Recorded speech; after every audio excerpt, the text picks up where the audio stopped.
Chapter 822. Popular Qi. Since Xianxia no longer needed the fields, it would be unfair to force the buyers to sell them back. This realization left the two families seething with anger, and the two arrogant men in charge became the subject of ridicule and jokes in the village. As the fields underwent development, Shao Dalong and Ms. Fang would frequently visit and inspect them. Meanwhile, Xiao Xian, Qi and Taotao ventured back into the mountains. Xiao Xian still had plans for the valuable tea seeds that were needed to fill the vacant area in Jianghu village. She intended to start cultivating the seeds after the new year, allowing them to be transplanted around March. Recalling the abundance of wild lemons in the mountains, Xiao Xian decided to dig them up, stimulate the roots by breaking the branches, and temporarily cultivate them in the garden. In early spring they could be transplanted to orchards on the outskirts of the province. The lemons and their juice were essential for enhancing the flavors of the drinks served at the dessert stores. Xiao Xian aimed to have at least 30 or 40 mu of lemon orchards. Update on Omicron X0VL. Omicron M. Furthermore, this season marked the return of plump wild animals in the mountains, accompanied by a variety of wild fruits. It was the perfect time to venture into the mountains and gather resources. Qi's hunting skills had improved, and he had grown stronger with a sharper sense, leading to a bountiful harvest for their family. Pheasants, hares, deer, muntjac, grouse and wild pigeons which Xiao Xian enjoyed, were harvested almost daily. Although it was more convenient to store the meat during this season, there was still an excess that needed to be addressed, prompting the family to resume making smoked meat. During their hunts, they even encountered wild deer, and Qi managed to bring back 3 fully grown deer to the village, causing jealousy among the villagers. Wild boars were also hunted, as their meat was perfect for smoking. In addition to the game from the mountains, Xiao Xian and her family also acquired many large smoked fish. Their stockpile of smoked meat from the previous year had lasted for almost half a year, attesting to its delicious taste. Whether it was steamed, fried, stewed, made into claypot rice, or used as fillings for other dishes, the flavors were exceptional. The anticipation for the next hunting season grew within the family, keeping them busy with preparations. Meanwhile, the villagers couldn't help but feel envious of Qi's hunting abilities, making him quite popular among them. People from their own village, neighboring villages, and even distant areas approached Ms. Fang and eldest uncle, expressing their interest in arranging marriages for Qi. Some individuals were also interested in Taotao. Ms. Fang felt a mix of pride and helplessness in response to the attention Qi and Taotao received. She cautioned eldest uncle not to make any promises regarding their marriages at this time. Eldest uncle's expression turned serious as he responded, "It's a matter of great importance and I don't take such promises lightly. We must approach it with caution and thoroughness." Ms. Fang rolled her eyes and scoffed, "I have my doubts. You tend to change your mind too easily, and I wouldn't put it past you to make promises just to save face." Eldest uncle was displeased by her remark. "That's not true. I'm not that foolish." However, he nearly made a mistake soon after. Ms. Fang approached Xiao Yunduan and Xiao Xian, seeking their assistance in arranging marriages for Qi and Taotao. The dynamics had shifted. Xiao Yunduan's success and Xiao Xian being County Magistrate Xiao's daughter, along with their profitable land purchases, had attracted the attention of many villagers. Chapter 823. Dragon Fruits and Papaya Seeds. So, those who sought to form a martial alliance might have ulterior motives. What if they targeted the wrong individuals and deceived them into making promises? This could potentially bring trouble to Qi and Taotao in the future, putting the entire family at risk. Ms. Fang was determined not to let this happen. The family was thriving and her sons and daughters-in-law were all doing well. The peace and harmony within the family were invaluable. Xiao Xian and Xiao Yunduan wholeheartedly agreed to assist in the matter. "Mom, don't worry. My wife and one will ensure that everything goes smoothly. When it comes to Qi and Taotao's marriages, we want focus solely on family background. What truly matters is the character of the individuals," Xiao Yunduan reassured. Ms. Fang smiled and sighed with relief. "You're absolutely right. Just look at your third sister-in-law. Her family may not have been well off, but she has thrived after marrying into our family. That's what truly counts. Qi and Taotao don't need partners who are highly successful, but they must be reliable and not cause any trouble." Xiao Xian and Xiao Yunduan felt a hint of embarrassment. Xiao Xian chuckled. "Niam, it's not that simple. We can't just settle for anyone for Qi and Taotao. We will handle this matter carefully and make sure to find the best matches for them. If someone proposes a marriage now, we will decline. What do you think about waiting until after my husband's spring examination?" That way, we'll have enough time to thoroughly evaluate and gather information, suggested Xiao. Ms. Fang was pleased to hear this proposal and nodded in agreement. They shouldn't rush to find suitors now. What if Shao Yunduan becomes the advanced scholar and starts working in the governmental office? Qi and Taotao would have a much broader selection of potential partners then. Chu Shan arrived with a group of people from the province. Yuezheng Shao's letter informed them that they had obtained many dragon fruits and papaya seeds. Xiao Xian and Shao Yunduan were invited to visit them and collaborate on this project.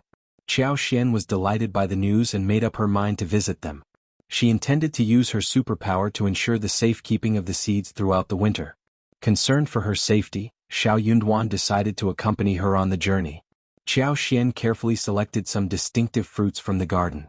Although they no longer had pineapples or sugar canes, she gathered a few bananas, dragon fruits, and papayas. The bergamot trees were thriving, producing large and fragrant fruits. They collected a total of 12 bergamots. 6 of them would go to the Xia family, and the remaining 6 to the Yuezheng family. They also obtained fresh ginseng. Coincidentally, she had returned from hunting with 2 roe deer and several pheasants. They decided to bring both roe deer and selected 8 pheasants and 8 hares each. They also packed 4 bottles of homemade mushroom sauce, tomato sauce, sesame oil, red oil pickles, and chili sauce. However, they decided to leave behind the unfinished smoked meat. The wagons were now filled with these provisions. Xiao Xian also successfully saved the silver ink orchids from the Yuezheng family. She placed 2 seeds in her special space and planned to bring the original one to the Xia family. Once everything was arranged, they set off with Chu Shan. As good friends, Xiao Xian and Shao Yunduan didn't hide anything from Chu Shan. They openly discussed their concerns. Xiao Xian inquired about the situation with Yuezheng Ting. It was an event that couldn't be concealed. Numerous people had witnessed or heard about it, and no one could erase that memory. Chapter 824. Future Chu Shan was filled with excitement when he was asked about the situation. Instead of merely expressing his excitement, he began to mock and ridicule the second section of the family. The strained relationship between the 2 sections had always been evident, with Ms.Mi Jr. frequently bullying Chu Shan and the servants. Therefore, when the second section of the family encountered trouble, Chu Shan eagerly seized the opportunity to mock them. In light of these circumstances, Chu Shan and the others became more inclined to align themselves with Xiao Xian and Shao Yunduan. After Xiao Xian and Shao Yunduan left the province, Madame Qiao, her daughter, and concubine Du also departed soon after. Subsequently, rumors about what had transpired involving Yuezheng Ting began to circulate. Although Qiao Wei was involved, very few people discussed it, and numerous versions of the rumors regarding Yuezheng Ting's situation emerged. Soon enough, her reputation plummeted to the lowest point, subjecting her to constant ridicule.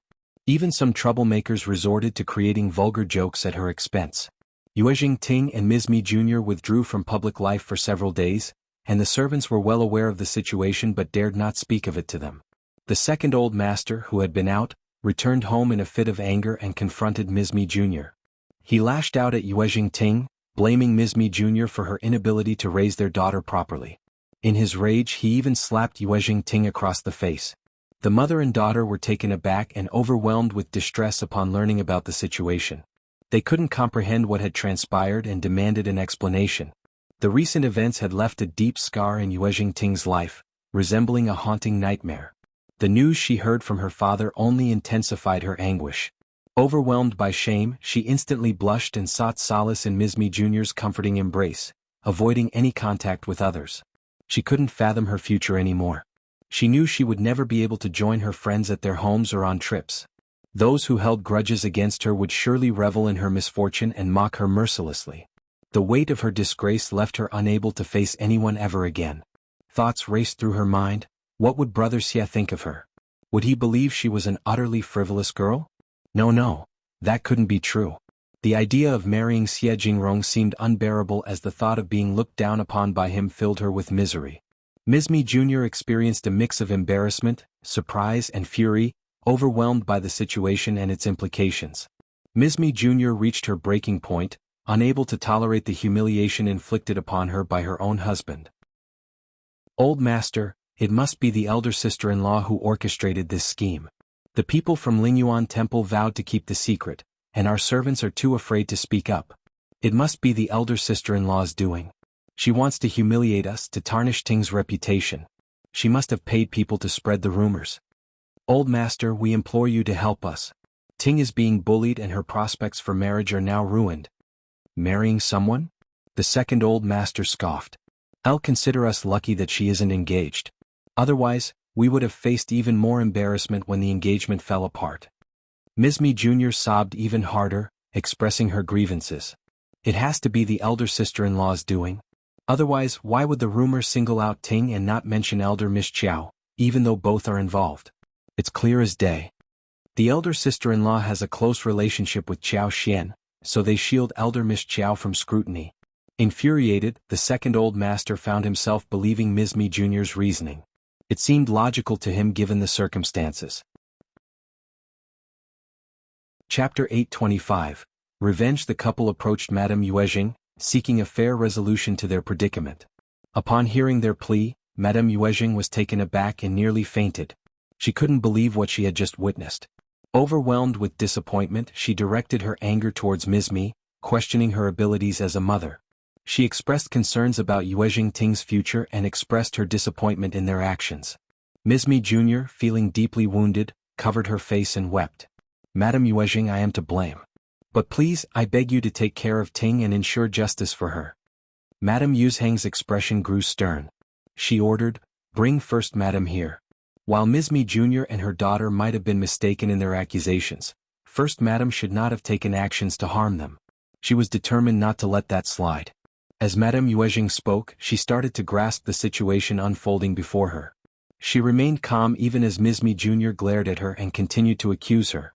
With a dark tone, Madame Yuezheng replied, elder son's wife, your accusations have gone too far.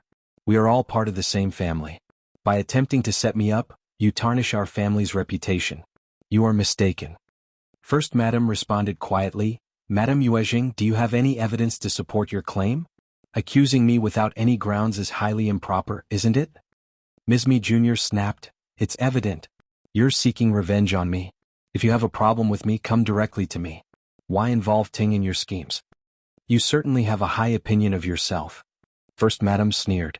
She had always been irritated by Ms.Mi Jr.'s habit of complaining about her in front of Madame Yuezheng. With a hushed tone, she continued, if I ever wish to take revenge on you, I have countless methods at my disposal.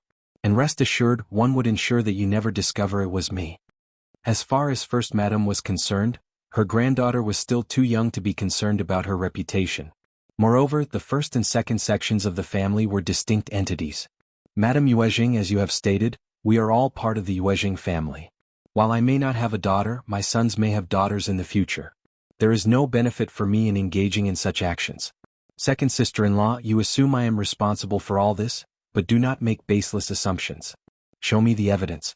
Otherwise, if you dare accuse me of something I have not done, I will slap you in the face. You dare speak so boldly because you know I have no evidence. Ms.Mi Jr. trembled with anger. First Madame regarded her as if she were staring at a fool. So, in the end, you have no evidence, yet you dare spout nonsense and accuse me in front of Madame Yuezheng so audaciously? Ms.Mi Jr. Madame Yuezheng felt a deep annoyance, secretly calling Ms.Mi Jr. a foolish woman. It seemed that Ms.Mi Jr. had easily managed to irritate her, and she imagined that her elder son's wife was likely mocking her inwardly. Feeling embarrassed, Madame Yuezheng furrowed her brow in anger. This was precisely why she had never held a fondness for First Madame. Her daughter-in-law was excessively intimidating and imposing, showing no regard for the feelings of the elders or attempting to ingratiate herself with them. She could never warm up to a person like that. Before they could inquire further, First Madame calmly began to explain. Many people had witnessed the incident, and Yuezheng Ting had openly revealed everything. Therefore, concealing the incident was impossible. The fact that the news did not spread until several days later was already a stroke of luck. The Yuezheng family was renowned in the province, and any scandal involving a member of the family naturally attracted significant attention. Hence, people reveled in discussing the matter. As for elder Miss Xiao, no one even knew who she was, so there was barely any gossip surrounding her. Chapter 826. Reasonable. The increasing wealth of the Yuezheng family attracted both allies and rivals, creating opportunities for their competitors to ruin their reputation and spread vile jokes about the family. When such gossip was spread, it was clear that there was someone behind it. But what could they do? Rumors were always intangible and omnipresent. Even the immense wealth of the Yuezheng family couldn't suppress them completely. Furthermore, the more explanations were offered, the more amusing it became for outsiders. They would seize upon any opportunity to create even more absurd tales that portrayed the family in a negative light. If they didn't trust Madame Yuezheng's judgment, they could provide explanations, but it wouldn't change the situation. Madame Yuezheng and the others felt a sense of numbness upon hearing these words. It was painfully true. The second old master felt immense shame and shot a resentful glare at his wife. If it weren't for this woman, he wouldn't find himself in this situation. She had proven herself to be incompetent, limited to playing petty tricks at home. She couldn't even properly educate her own daughter. Ms.Mi Jr. remained infuriated and had no trust in a single word uttered by First Madam. She firmly believed that First Madam was merely attempting to argue and defend herself. Even if competitors were involved in orchestrating the situation, First Madam had to be implicated as well. First Madam added, "Suggest you publicly portray it as an accident." By labeling it as an accident, they would acknowledge the incident while redirecting the public's focus away from other possibilities. Indeed, most people would believe it was an accident. After all, a woman from the prestigious Yuezheng family could never be involved with unemployed individuals. It must have been Lady Yuezheng who had the misfortune.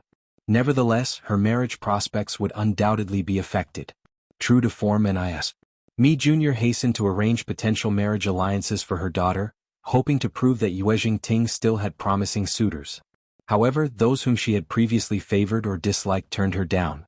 Ms.Mi Jr. seethed with anger, cursing those individuals as simple-minded fools. First Madam was left speechless upon hearing this from Auntie Hua. The rumor continued to circulate, and Ms.Mi Jr.'s attempts to find a suitor seemed futile. No one would agree to it. She should have waited at least a couple of years before making such efforts. Perhaps, at least half a year later, right? Ms.Mi Jr. was completely oblivious to the concept of haste makes waste. She remained increasingly driven and motivated to push further. This infuriated and worried Madame Yuezheng. She sternly warned Ms.Mi Jr. not to subject herself to further humiliation. Feeling miserable, Ms.Mi Jr. cried. Her daughter was already 18 years old, and if they waited for a few more years, she would have no suitable suitors left. Time was of the essence, and her daughter couldn't afford to wait any longer. Madame Yuezheng's anger intensified. She criticized Ms.Mi Jr. for being irritating and for her failure to plan ahead. As the tearful Ms.Mi Jr. was dismissed, Madame Yuezheng massaged her temples and called for First Madam to discuss a plan. Reluctantly, Madame Yuezheng had to admit that her elder son's wife was more dependable, despite her personal dislike for her. First Madam swiftly offered her suggestion. The best solution would be to bring Yuezheng Ting back to their hometown to find a suitable suitor. Ms.Mi Jr. should not focus on the suitor's family background. Rather, integrity should be the most important factor to consider. Madame Yuezheng was taken aback by the suggestion. After a prolonged silence, she responded tersely, acknowledging that she understood, and then asked First Madam to leave. First Madam showed no objection and left without hesitation. However, Madame Yuezheng soon came to the realization that it was indeed the only way forward. Chapter 827. Back to Hometown U. Ted by BX0ville. Xianxia Yuezheng Ting was reaching an age where waiting for a suitable suitor was becoming increasingly difficult. The longer they waited, the fewer good prospects there would be available. However, given the scandal that had tarnished Yuezheng Ting's reputation in the province, it seemed impossible to find a suitable suitor for her there. Madame Yuezheng considered the option of looking for a suitor in their hometown, which was located at a considerable distance from the province. The Yuezheng family held a strong position in their hometown, and they could protect Yuezheng Ting when needed. Furthermore, the rumors would not reach that far. While the suitors from their hometown might not have as privileged backgrounds, there was still a chance for Yuezheng Ting to find a suitable partner there. Madame Yuezheng finally made the decision to pursue this path. However, Ms.Mi Jr. fiercely opposed this suggestion when she heard it. No, absolutely not. She refused to let her daughter return to the humble surroundings of their hometown to marry someone there. She believed it would ruin her daughter's life. Madame Yuezheng was furious. She cared for her granddaughter just as much and was not out to ruin her life. She was not an evil grandmother. Furthermore, Madame Yuezheng blamed Ms.Mi Jr. for failing to properly teach and guide her daughter, leading to the situation they were facing now. Ms.Mi Jr. remained determined and steadfast in her stance, adamantly refusing Madame Yuezheng's suggestion. She had changed, no longer displaying her previous sweetness and pretentiousness. She had a singular focus now: her daughters must marry someone in the province or even in more affluent regions. They were destined for a prosperous life, not to return to the countryside like their hometown. Their wealth was too great to be given to someone poor. Ms.Mi Jr. disregarded her previous behavior in front of her mother-in-law. The only thing she cared about now was ensuring her daughter would not marry someone beneath her, who would take advantage of her and her wealth. Madame Yuezheng was taken aback by Ms.Mi Jr.'s resolute rejection. She had never expected her beloved daughter-in-law, whom she had adored for so long, to be like this. It was a great shock to her, and she began to feel deeply disappointed. Furious at Ms.Mi Jr.'s refusal and her accusations of favoritism, Madame Yuezheng decided to drop the matter altogether. She was thoroughly disappointed in Ms.Mi Jr. She resolved not to impose any further requests on Yuezheng Ting or her. After all, Yuezheng Ting was not her own daughter but merely a granddaughter. It seemed that Yuezheng Ting had no interest in returning to their hometown either. From that moment on, Madame Yuezheng decided to change her treatment of Ms.Mi Jr. She no longer treated her with the same kindness and favor as before. Ms.Mi Jr. breathed a sigh of relief and began seeking potential suitors, even considering those from neighboring towns. However, her efforts yielded no positive results. The families interested in marrying Yuezheng Ting did not meet Ms.Mi Jr.'s standards. Just when they believed the situation would continue dragging on for an extended period, an unexpected event occurred, bringing about a turning point. Unfortunately, it was not a favorable turn of events. Yuezheng Ting's sister, Yuezheng Yan, who had been married for a while, caused trouble once again.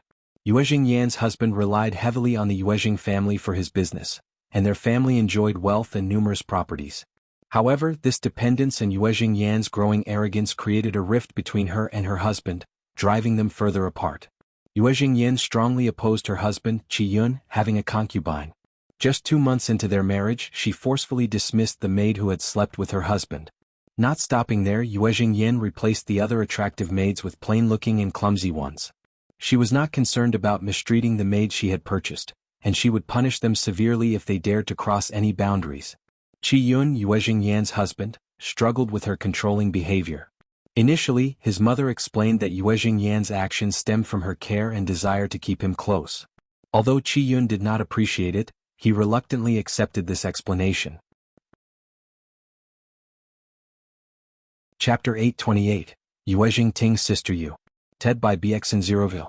Xiaomicronem Yuezheng Yan had become increasingly tyrannical, believing that her husband's family should conform to her every whim and mood.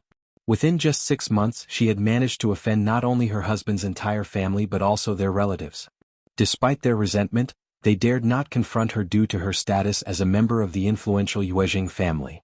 Although Yuezheng Yan was arrogant and overbearing, she had not engaged in any cruel or lethal acts, leading her husband's family to tolerate her behavior. However, Qi Yun soon discovered something shocking. Yuezheng Yan had arranged marriages for his 2 serving maids with elderly, unattractive widowers from rural areas. She had gone to great lengths to find such matches. As a result, the 2 serving maids were subjected to a wretched existence. When Qi Yun learned of their plight, one of the maids had already succumbed to the relentless torment, while the other had aged prematurely, bearing scars on her forehead and losing all her former beauty. Filled with horror and anguish, Qi Yun immediately brought the surviving maid back home and placed her in a convent for her safety. Determined to uncover the truth, he confronted Yuezheng Yan about her actions. Yuezheng Yan insisted that she had found 2 excellent suitors for the serving maids and had generously provided them with a substantial sum of money to live a comfortable life. Qi Yun, trusting his legal wife, believed that she had acted in their best interest. Unbeknownst to Qi Yun, Yuezheng Yan's intentions were far from noble. She was leading the maids down a path of despair and destruction. However, Yuezheng Yan showed no remorse. Instead, she began to create a tumultuous scene, accusing Qi Yun of rekindling his relationship with the maids and questioning his love for her as his legal wife. She cried, shouted, and hurled vulgar insults at Qi Yun, even seeking support from her parents and Madame Yuezheng. Ms.Mi Jr. and Madame Yuezheng, being fond of Yuezheng Yan, became incensed upon hearing her side of the story. In the end, Qi Yun was compelled to apologize, bowing down to Yuezheng Yan's demands. Yuezheng Yan may have obtained her perceived justice, but she had lost the support and respect she once had from Qi Yun's family. Qi Yun eventually made the difficult decision to distance himself from Yuezheng Yan. Although she appeared to hold a position of authority within Qi Yun's family, The truth was that no one genuinely liked her or regarded her as a true family member. It was during this time that Yuezheng discovered Qi had a mistress who had even given birth to a son and a daughter. Overwhelmed by jealousy and rage, Yuezheng assembled a group of her own men and stormed the mistress' residence with the intention of harming her and selling her children. Upon learning of the situation, Qi rushed to the scene to intervene. Unfortunately, the children had already been sold to intermediaries, and his mistress had been subjected to a brutal beating, losing consciousness multiple times. Qi anger surged within him. He rescued his mistress and instructed his men to protect her while he set off to find and secure the safety of the children. Meanwhile, Yuezheng's mental state deteriorated further. She wept uncontrollably and retreated to the solace of her own home. News of the shocking incident spread throughout the province, leaving no doubt that few would tolerate their husbands having mistresses. However, there was no support or sympathy to be found for Yuezheng in the aftermath. The mistress' actions were undoubtedly immoral, but taking her life was not the solution. Teaching her a lesson and holding her accountable for her deeds would have been more appropriate. Yuezheng decision to sell her husband's children to an agent instead of bringing them home was truly horrifying and inhumane. Yuezheng had never enjoyed a favorable reputation, and her behavior within her husband's family only added fuel to the rumors that circulated about her. She consistently disregarded the authority of the elder family members and imposed her will upon others. Additionally, her failure to bear any children and her blatant disregard for virtuous conduct only furthered her negative image. It was not surprising that her husband might consider leaving her, given the circumstances. Many sighed in resignation, accepting the situation as a natural consequence. When Ms.Mi Jr. heard about the rumors surrounding her daughter, she refused to believe them. Instead, she attributed the spread of such stories to jealousy from individuals who were envious of her daughter's prosperity and well-being. Chapter 829. Ms.Mi Jr. Getting Mental U. TED by BX0ville. Xiamacronem. Prior to Yuezheng Ting's accident, the process of arranging her marriage was already facing obstacles, primarily due to her sister's behavior. Families who valued propriety and adherence to rules were hesitant to accept a daughter-in-law with such flaws. Only those who prioritized their own material gains were willing to overlook these concerns. The return of Yuezheng to the family further enraged Ms.Mi Jr., leading her to curse at the Qi family. She felt that everything was going wrong and blamed the heavens for subjecting her daughters to such hardships. As First Madam and the Old Master held the authority, Ms.Mi Jr. was not allowed to execute her own plans based on personal interests. Therefore they took charge and addressed the matter. After years of enduring the situation, Qi parents and Qi himself came to the Yuezheng family to expose Yuezheng actions in front of Madame Yuezheng, First Madam, Ms.Mi Jr. and her husband. Ultimately, they declared that Qi intended to marry his mistress and insisted on bringing the children back home. They also prohibited Yuezheng from interfering in the matter. If Yuezheng objected to these terms, they were willing to grant a divorce. The Qi family would return the dowry and provide an additional 10,000 liang as compensation. Ms.Mi Jr. was pushed to the brink of a mental breakdown by these developments. Ms.Mi Jr. was furious at the audacity of the Qi family. She believed that the fault lay with her elder brother and elder sister-in-law, as they should have exerted pressure on the Qi family to prevent such behavior. While acknowledging that the Qi family did consider this aspect, the primary decision-makers within the family were known for their fairness in handling family matters. Despite the questionable actions of the Qi family, Yuezheng found herself in an even worse predicament. Both Madame Yuezheng and the influential members of the family suggested pursuing a divorce. However, both Ms.Mi Jr. and Yuezheng vehemently rejected this proposition. They refused to entertain the idea. Divorce was out of the question for them. Their underlying intention was to withhold any benefits from outsiders. Their determination only served to exacerbate the situation further. Yuezheng returned to the Qi family and swore an oath to punish the mistress and her two children. However, Mrs. Qi had already taken the grandchildren under her care, and Qi personally selected the servants for the mistress. Consequently, Yuezheng's orders had no effect. Yuezheng's maids and aunties were on the verge of physically assaulting the concubine when the concubine's servants intervened and reported the incident to Qi. In response, Qi issued severe punishments to the maids and aunties who had assisted Yuezheng. No one dared to defend Yuezheng anymore. Yuezheng created a scene, behaving erratically. As a result, Qi ordered her to be confined to the yard, prohibiting her from leaving its confines. Unbeknownst to Yuezheng, once Qi-yun discovered her true nature, he began administering a medicinal soup after their intimate encounters to prevent her from becoming pregnant. Furthermore, Qi-yun developed strong negative feelings toward Yuezheng and ceased any further physical intimacy with her. As a result, she remained childless throughout those years. Qi-yun preferred to have no legitimate children rather than allowing Yuezheng to bear a child who would carry his bloodline. News of Yuezheng's actions spread widely after the commotion at the Qi family. Curiously enough, it was the Qi family themselves who willingly propagated these stories whenever they were asked, demonstrating a surprising openness and lack of concern for their reputation. The entire town was both shocked and captivated by the scandalous gossip surrounding the Qi family. However, due to the tarnished reputation caused by Yuezheng's actions, the prospects of finding a suitable suitor for Yuezheng Ting became extremely slim. Nevertheless, Ms.Mi Jr. remained resolute and unwavering in her determination. She refused to give up and tirelessly continued her search for a suitable match for Yuezheng Ting. She faced countless rejections and endured the mockery of people whispering behind her back. Madame Yuezheng could no longer bear witnessing Ms.Mi Jr.'s relentless pursuit. With a heavy heart, she confronted Ms.Mi Jr. Either Ms.Mi Jr. keeps Yuezheng Ting company back to the hometown so they could arrange a marriage deal, or she can dispatch one old auntie who keeps her company back to the hometown to arrange a marriage deal. Chapter 830 Shocked You. TED by BX and Zeroville. Xiaomicron either of the two options would be given to them. When Ms.Mi Jr. refused to make a choice, she would be presented with the second option.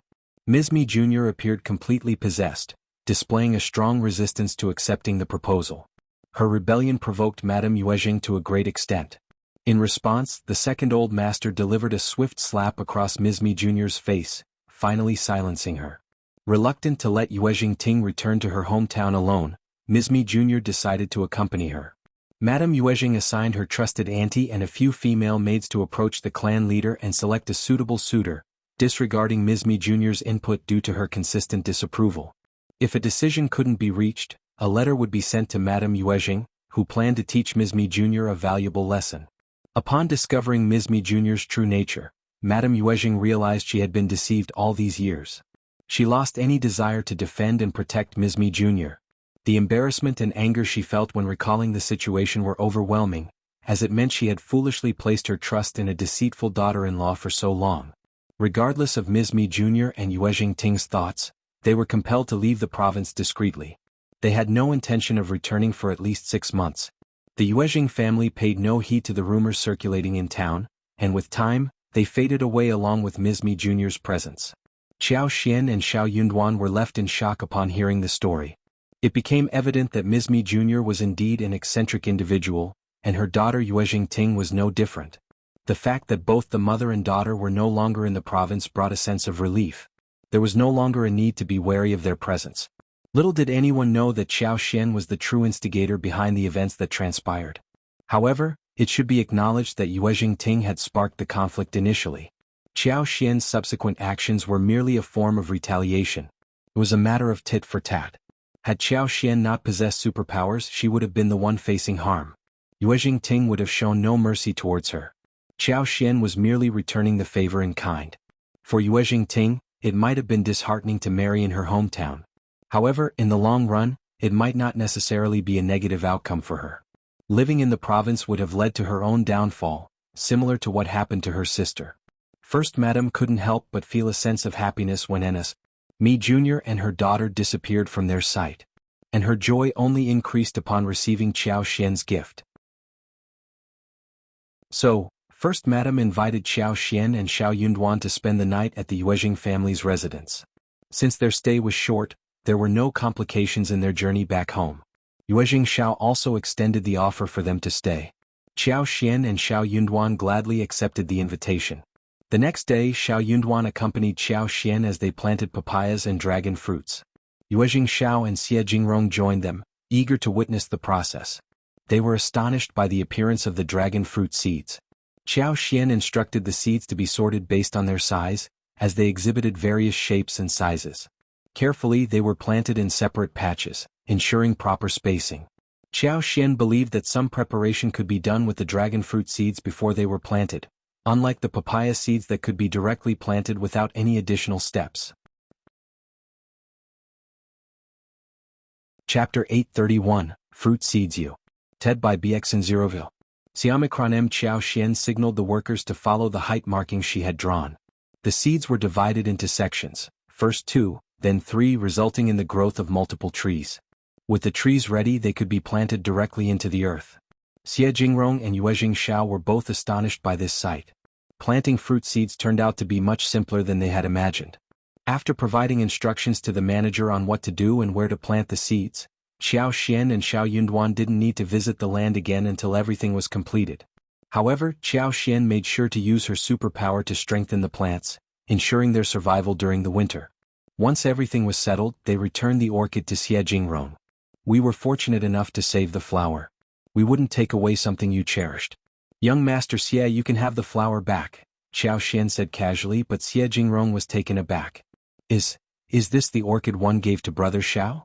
Xie Jingrong asked, unable to contain his surprise. Xiao Yunduan nodded. "Yes, it is.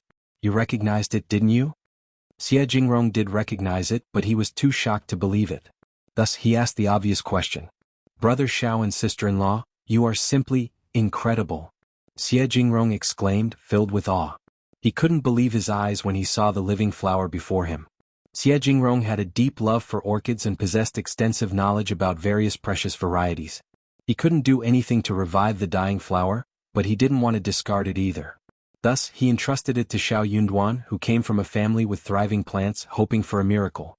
However, he never expected Xiao Yunduan and Xiao Xian to bring him such a tremendous surprise.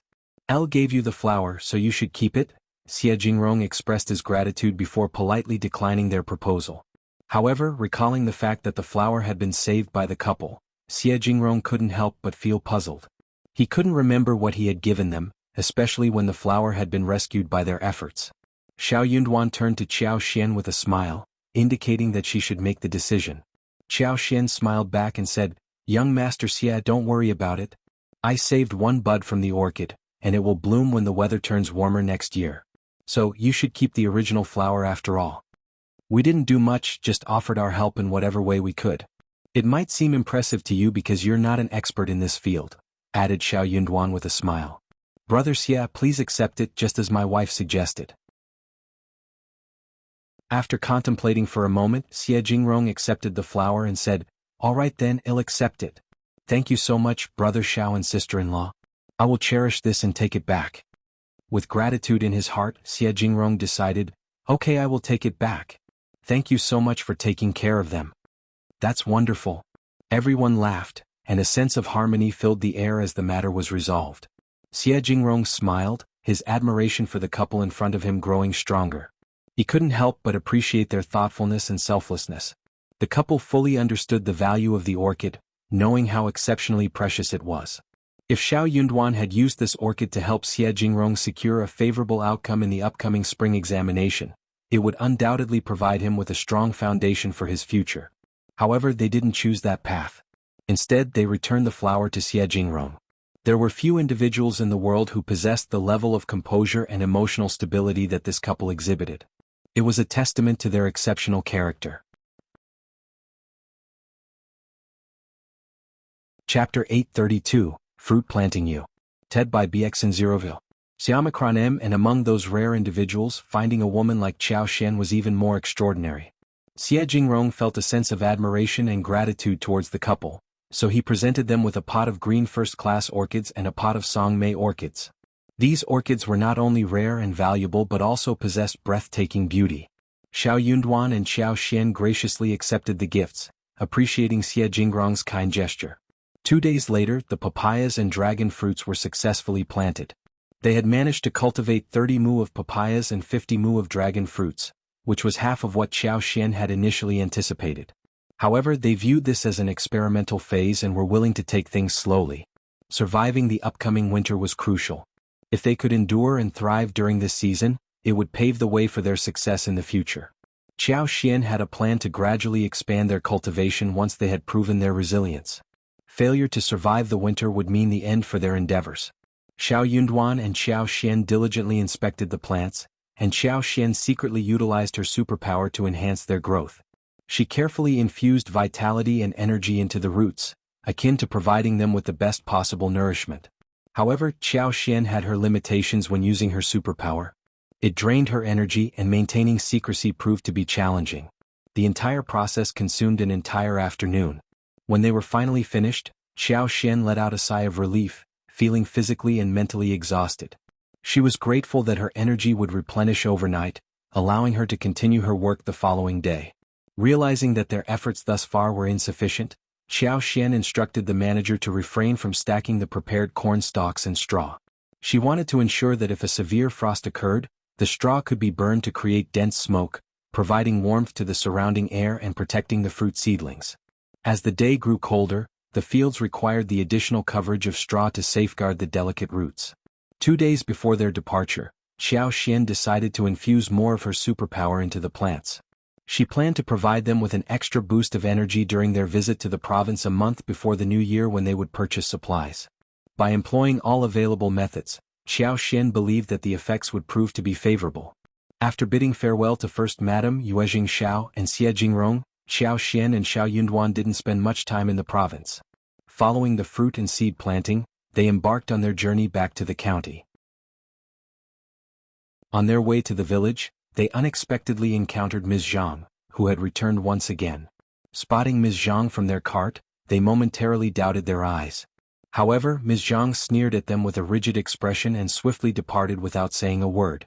Upon their arrival home, Xianxia and Shao Yunduan were warmly received by their family members who assisted them in sorting through the gifts and unloading the luggage. Xiaoxian's curiosity got the better of her, and she couldn't resist asking about what had transpired in their absence. Miss Fang sneered and responded with irony, "Ah, that woman. The other night, during the rain, she came and fainted right at the doorstep of the second section of the family's home. And there she stayed. Erling still has some lingering feelings for her after all." Yang Xiani's eyes sparkled with excitement as she eagerly prepared to share the story. Xiaoxian captured the moment in a picture, wanting to remember it. Since her divorce, Ms.Zhang had been leading a tumultuous life with her mother and the rest of the family.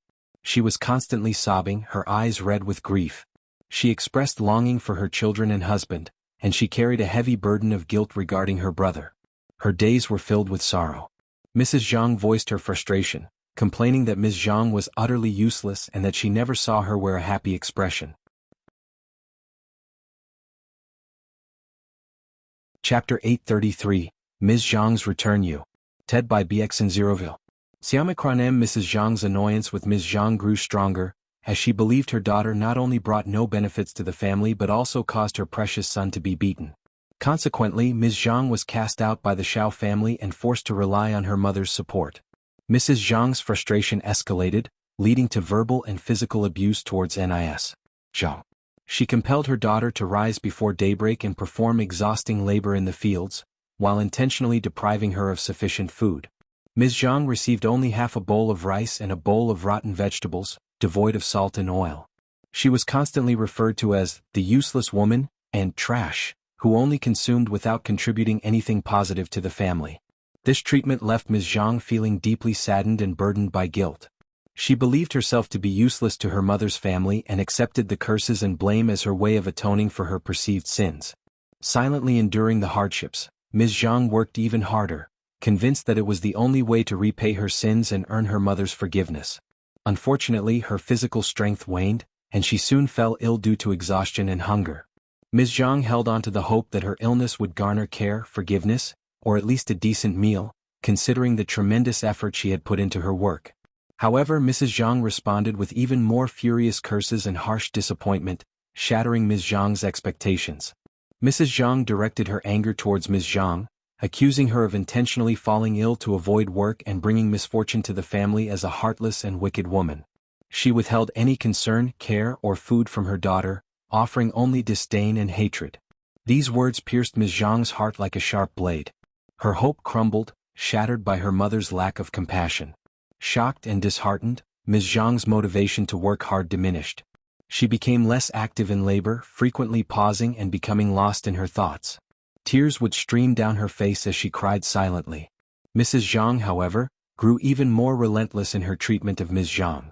She continued to berate her for being useless, emphasizing that even receiving any portion of food at home was futile, as she believed raising her had been a pointless endeavor. Zhang felt immense sadness, shedding tears in solitude every day. Unable to bear it any longer, a few days ago she impulsively fled Zhang village and embarked on a journey to Shading village, crying heavily along the way. So one morning, when Ms.Mi opened her home's door, she let out a piercing scream, nearly fainting in fright at the sight of a disheveled and distressed woman standing in the cold weather. As Ms.Mi realized that the woman at her gate was Ms. Zhang, she couldn't bring herself to allow her former daughter-in-law to collapse there. Despite her stingy and greedy nature, she couldn't leave her in such a dire state, especially considering the cold and rainy weather that could have led to her demise. Begrudgingly, Ms.Mi enlisted the help of Ms. Yen to carry Ms. Zhang into a room, where she was provided with a bowl of ginger soup. It was an act of begrudging kindness, compelled by the circumstances. In the evening, when Shao returned home and discovered the situation, he was taken aback and immediately went to summon a doctor. Overwhelmed with emotions, the couple embraced each other and wept. Shao hadn't anticipated the extent of the suffering Ms. Zhang had endured in her own home. Seeing her dressed in tattered clothing, significantly thinner, and with hands marred by wounds and scars, his heart softened. The sight of their mother in such a pitiful state brought tears streaming down the faces of their two children. Chapter 834, Their Fault You. TED by BX0ville. Xiaomicronem Shao Erlang's determination to protect Ms. Zhang and ensure her safety was unwavering. He refused to drive her away, understanding that it would only lead to her demise. Desperate, he knelt down before his parents, Ms.Mi and second uncle, pleading for their forgiveness and begging them to allow Ms. Zhang to stay. He promised to take responsibility for her, vowing to guide her and prevent her from making any further mistakes. However, he made it clear that his compassion was contingent on their acceptance of Ms. Zhang. Initially, both second uncle and Ms.Mi were infuriated by Shao Erlang's pleas. They hurled curses at him, deeming him foolish for his persistence. They reluctantly agreed to let Ms. Zhang stay, primarily for the sake of the children. Shao Erlang's relentless persuasion had worn them down, though their resentment toward Ms. Zhang was apparent. Ms. Zhang overheard their conversation and a sense of bitterness welled up within her. She had been treated as a slave within her own family, and the moment she had access to decent food and clothing, she forgot about her past misery. Now she harbored a deep hatred towards Ms.Mi and second uncle, blaming them for the circumstances she found herself in. In her mind, if they had shown her even a modicum of kindness, she would not have fallen into such a desperate situation. She held them responsible for her misfortune. Despite Ms. Zhang's troubled presence, her husband, Shao Erlang, remained the only redeeming figure within the Shao family. The rest of the family members were seen as lacking in goodness and virtue. Zhang soon caused trouble once again, and this time it seemed that her fate was sealed. Tearful apologies and kowtows ensued, forcing Ms.Mi to reluctantly tolerate Ms. Zhang's presence once more. The situation infuriated Ms. Yen, who vented her frustrations to Shao Xilang behind closed doors. In an attempt to placate his wife, Shao Xilang resorted to flattery and consolation. Only then did Ms. Yen find some solace. With Ms. Zhang back in the household, it became imperative to retrieve the divorce papers. Ms.Mi enlisted the help of Shao Erlang and several villagers from the same village to retrieve the documents from the Zhang village. It was necessary to rectify the situation, as having Ms. Zhang remain under their roof without the proper legal documentation would tarnish the family's reputation. However, to their surprise, the Zhang family, including Mrs. Zhang, proved to be peculiar individuals. They insisted that since Ms. Zhang had divorced and remarried, the Shao family must compensate them with wedding gifts before they would release the divorce papers. Since Ms. Zhang was not divorced for too long, the Zhang family called for just 30 liang as the wedding gifts. Otherwise there would be no divorce paper. Ms.Mi was utterly shocked by Mrs. Zhang's shameless behavior. She vehemently refused to offer any monetary compensation, condemning Mrs. Zhang as greedy and outrageous. In her view, 30 liang was far too exorbitant. With that amount they could easily find a new young girl to marry Shao Erlang. According to Ms.Mi, Ms. Zhang was not worth 30 liang at all. She decided not to pursue the divorce papers any further. Instead, she planned to bring Ms. Zhang back to their own family and seek out a matchmaker to find a pretty and beautiful young girl for Shao Erlang's marriage. Mrs. Zhang seethed with anger, accusing the Shao family of bullying. Ms.Mi sharply retorted, telling Shao Erlang to accompany her home. She declared that she did not need such despicable relatives. Shao Erlang was equally taken aback by the situation. He had not anticipated this turn of events. The Zhang family's demands were excessive, and their behavior bordered on harassment. Xiao Erlang chose to remain silent, recognizing that further involvement would likely invite even more trouble. Eventually, someone informed the land officer about the situation. The land officer deemed the matter too humiliating for the village and intervened to restore peace. He compelled Mrs. Zhang to provide the divorce papers. The land officer regarded Ms. Zhang as fortunate that the Shao family was willing to accept her. Mrs. Zhang's demand for 30 liang as a wedding gift was considered nonsensical. She appeared to be driven solely by a desire for maximum profit, charging exorbitant amounts without any sense of reason or fairness. Chapter 835, Miserable You. Ted by BX in Zeroville. Xiamikronem, however, Ms.Mi had no interest in bargaining with Mrs. Zhang. She simply stated that she no longer needed Ms. Zhang and insisted that she should return to her own home. Mrs. Zhang started to panic. She wished that Ms. Zhang could stay with the Shao family, as they were living a more prosperous life. Mrs. Zhang believed that they could surely benefit from having Ms. Zhang in their household.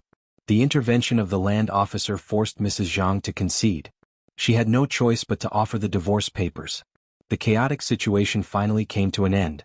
People inside and outside the village ridiculed the Zhang family for their irrational behavior. The family's reputation suffered a severe blow due to having a divorced daughter and an unmarried girl in their household. The Zhang family's demand for 30 liang as a remarriage gift was seen as outrageous and embarrassing. Ms. Zhang returned to the Shao family, but she knew she would face mockery and disdain. She had become a target of hatred due to her past actions. People showed no friendliness towards Ms. Zhang. Those who used to socialize with her now kept their distance. They hurried past her or took alternate routes to avoid her. Women with children regarded her with caution, eyeing her warily as if she might dose a threat to their children. Fearing that Ms. Zhang would TRV to kidnap them for money.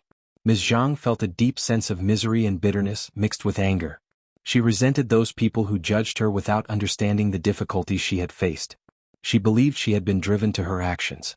Simultaneously, Ms. Zhang harbored resentment towards Ms.Mi, the matriarch of the Shao family, and everyone else from the Shao family. She viewed them as cruel and heartless, attributing her current circumstances to their actions. No one was aware of the depth of Ms. Zhang's grudge, but she was now back in her husband's home. Hearing Yang Xiaoni and Miss Fang's gossip, Xiao Xian found herself at a loss for words. However, she wasn't entirely surprised by the situation. Ms. Zhang, with her 2 young children, collapsed at the gate of the house. Shao Erlang, still having feelings for his wife, was determined to keep her by his side. However, given the previous incidents, people were becoming increasingly wary of her, and it seemed like a volatile situation was about to erupt. Xiao Xian doubted that Ms. Zhang would be able to stay in the second section of the family for long. She inquired, "How does second aunt-in-law treat Ms. Zhang? Is she kind to her?" "Of course not." Yang Xiaoni eagerly shared the details. She pursed her lips, expressing disdain, and replied, "Second aunt-in-law never treats her well, given what she did in the past.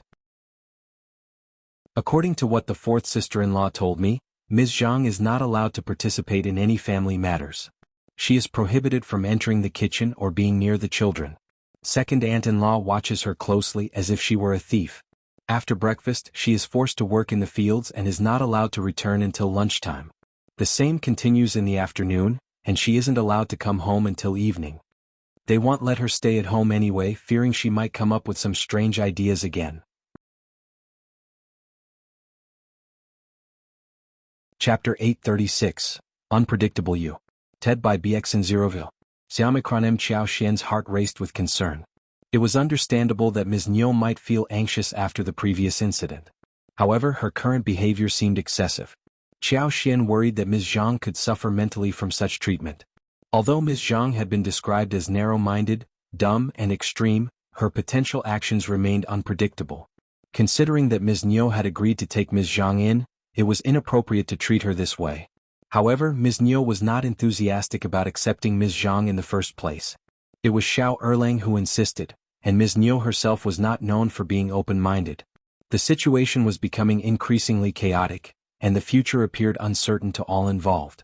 Xiao Xian confided in Ms. Fang, seeking her opinion on the matter. Ms. Fang furrowed her brows and spoke abruptly, "Your second aunt-in-law is also causing trouble with her foolishness. If she chose to take her in, she should let go of the past and be more open-minded. What's the point otherwise?" Xian expressed concern that another incident might occur, especially for the sake of the two young children involved. They were innocent and deserved better. In light of this, Xian pondered whether it was necessary to warn Ms.Mi after all, and shared these thoughts with Ms. Fang. Ms. Qiao's face brightened with a smile upon hearing Ms. Fang's words. "Mom, you're so understanding. You can have a conversation with second aunt-in-law, but ultimately, it's up to her whether she wants to accept it." "Exactly. I can only provide the warning, but I can't force her to listen. Their family affairs are not my concern." Soon Ms. Fang approached Ms. Nio to discuss the matter. However, Ms. Nio dismissed every word Ms. Fang said, even going so far as to label her as nosy and relishing in her supposed misery.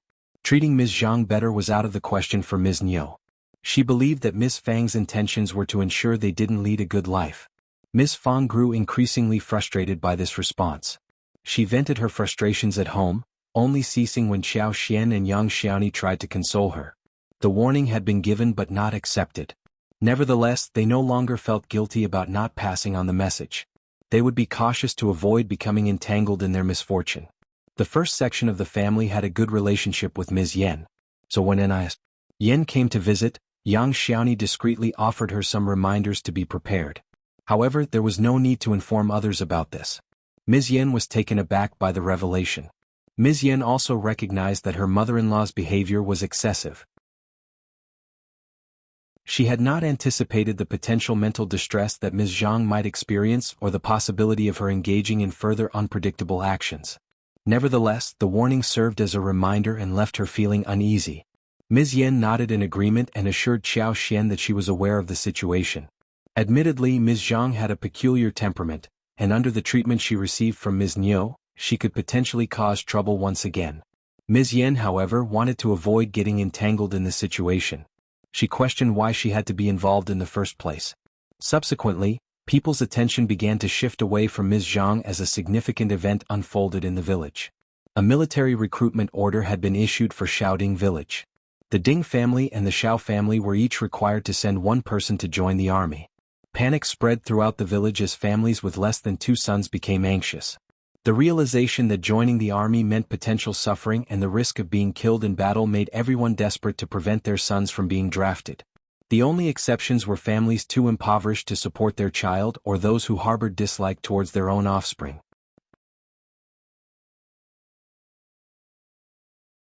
Chapter 837, Chias Wish You. TED by BX in Zeroville. Siamikronem. However, the villagers in this area were leading relatively comfortable lives. No families were without a home or lacked food. Consequently, the idea of getting involved in the military recruitment was met with reluctance. Unexpectedly, Shi himself proposed to join the army, catching his family off guard.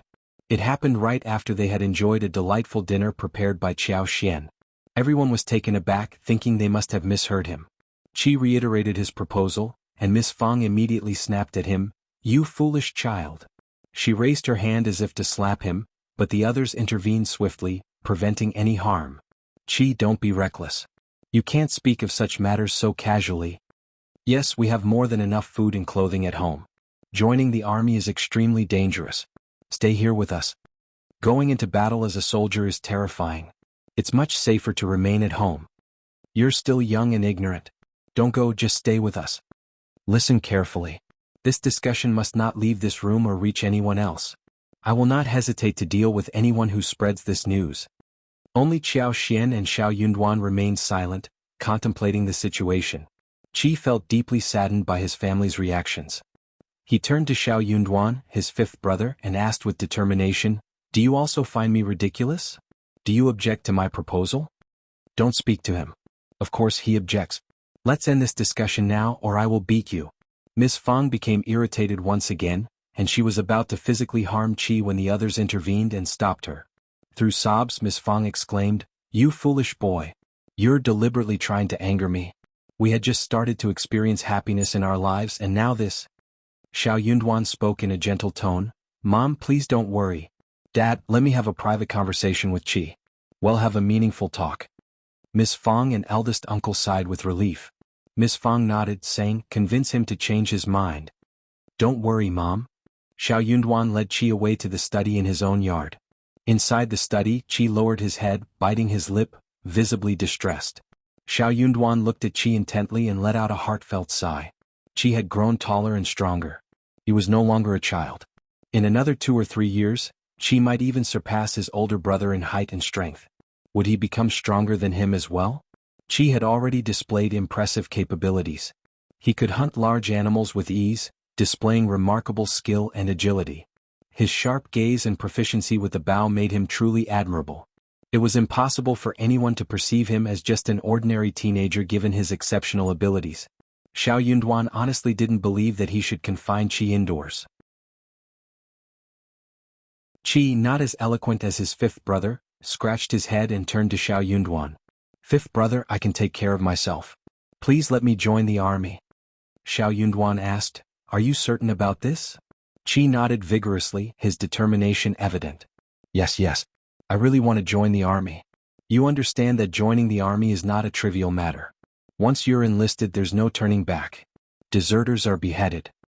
When you're in the camp, you'll start as a low-ranking soldier, enduring the harshest living and eating conditions, worse than what our family has experienced in the past. If you have a harsh commander, your life will become even more miserable. Chapter 838, Deep Consideration U. TED by BX0ville. Xiamacronym, daily training will be grueling, and in times of war, soldiers like you will be on the front lines. There's a real risk of losing your life or being used as bait. Aren't you afraid of that? Xiao Yunduan questioned. Even if I become an officer as an advanced scholar from a recommended man, I may not be able to help you. Besides, the army doesn't consider where you're from. Your fate will depend solely on your own actions once you're there. Are you still determined to join the army? Xiao Xiaoqi was taken aback, but his hesitation only lasted for a moment before he nodded. "Fifth brother, am not afraid. I want to join the army. I feel the need to do something meaningful with my life or ill regret it in the future. With you and fifth sister-in-law at home, I won't fear anything or have anything to be afraid of. That's enough for me." Xiao Yunduan chuckled. "You're just a kid. What do you understand about the things adults talk about? Don't worry about our family." Xiao Xiaoqi smiled sheepishly. "Don't answer me so hastily. Take some rest and think it over. The recruitment process won't be completed so quickly. The deadline is still a few days away. Take a couple of days to ponder on it and let me know then." Xiao Zioki's eyes brightened. He added, "Fifth brother L. No more words for now. Pretend I haven't heard anything. Go and contemplate. Don't make any impulsive decisions. Qi, this is your life and one won't interfere. But you must take responsibility for your choices and think through them thoroughly. Remember, you have loving parents and siblings who genuinely care about you." Tears welled up in Xiao Zioki's eyes as he nodded. Xiao Xiaoqi quietly retreated to his own room to avoid his mother's scolding. Xiao Yunduan contemplated something else in the study before gathering his thoughts and heading to his parents. Miss Fang anxiously inquired, "Did you stop him? Where is he?" "Don't worry, Mom." Xiao Yunduan reassured her with a smile. Elle explained everything to him and gave him 2 more days to think it over. "Mom and Dad, let's not keep nagging about this. Let's wait and see." Miss Fang declared, "One will never agree to this. He's not going anywhere. I will keep him confined to a room until the recruitment period passes. I will definitely put a stop to it." Xiao Xian remained silent, observing the conversation. Xiao Sanlang rubbed his hands together and enthusiastically agreed, stating it was a brilliant idea. They should indeed do that. Xiao Yunduan sighed helplessly. Qi is a grown man, not an object to be controlled. It wouldn't be fair to confine him. "L don't care. I am his mother and am doing this for his own good," Miss Fang retorted. However, she cast a skeptical glance at Xiao Yunduan. "Duan, tell me, did you agree with his decision?" Xiao Sanlang chimed in, "Mom, of course not. Fifth brother would never be so unreliable." Xiao Dalong nodded in agreement. "Absolutely, fifth brother is always level-headed." Xiao Xian pondered for a moment, then winked at Xiao Yunduan with a smile. Xiao Yunduan rubbed his nose and cleared his throat. "Regardless, Mom, don't worry. Qi will do just fine." Miss Fang sighed and muttered, "I still can't shake off this uneasy feeling in my heart." Chapter 839, Not for Her You. TED by BX0ville. Xiamacronym, they couldn't reach a definite conclusion, leaving everyone in a state of unease. They sought solace in one another's company, particularly the parents, before retiring to their respective rooms. Once they were alone, Xiao Xian smiled at Xiao Yunduan. "Darling, is Qi really going? And you're supporting his decision?" Xiao Yunduan smiled bitterly. "It appears that he has made up his mind. Besides, he's no longer a child. He has the right to make his own choices. It would be cruel to force him to stay." Xiao Yunduan didn't want Qi to go, but ultimately it was his own life, and Xiao Yunduan couldn't make decisions on his behalf. He turned to Xiao Xian. "What do you think?" Xiao Xian pondered for a moment and chuckled. "Qi is quite capable of taking care of himself. He's not impulsive either. If you can advise him to be low profile, stay calm and prioritize his well-being, and remind him of his family whenever he's about to engage in something dangerous, I believe everything will be fine. Qi is different from his peers. He has a brother like you. Maybe you won't be able to directly take care of him once you become an advanced scholar, but in a few years, you might be able to transfer him out of the camp if it's possible. Alternatively, we can provide some financial assistance. Just look at us now. We have connections with the Xie family. If you can ask them to write a recommendation letter for Qi, it could serve as his safeguard in case he encounters any trouble. So, I believe it's a viable idea. Qi is so talented. It would be a waste for him to stay at home for the rest of his life." Xiao Xian suppressed her urge to reveal her clairvoyant abilities. After all, they were sporadic and she couldn't predict Qi's entire future. If only she could glimpse a small portion of it in secret. Xiao Yunduan smiled. "Your analysis has eased my mind. Indeed, if Qi has made up his mind, he should go. I will approach the Xie family for a recommendation letter as his safeguard. With his skills, he should be able to protect himself. If the hardships become unbearable, we can find a way to bring him home in a few years." Xiao Xian smiled. "That's a conservative estimate. I almost believe he has the potential to become an official with his talents." Xiao Yunduan chuckled and shook his head. "That might not be necessary. The most important thing is that he remains safe and well," Xiao Xian inquired. "So, how do you plan to break this news to our parents?" Xiao Yunduan. "That was indeed a troublesome task." Xiao Xian shook her head and raised her hands. "Don't look at me. I'm not going to do it." It was evident that anyone who brought up this topic would face scolding, including Xiao Yunduan. Xiao Xian had no intention of taking on such a task. Xiao Yunduan was torn between amusement and exasperation. "Of course not you, my dear. I will handle it." He wouldn't allow her to be scolded. Being his mother's son, he would shield her from any scolding. Xiao Xian chuckled. "You're the best." The couple continued their conversation, sharing laughter, and eventually settled down. She was quite mischievous. He managed to avoid spending much time alone with Miss Fang and eldest uncle these days.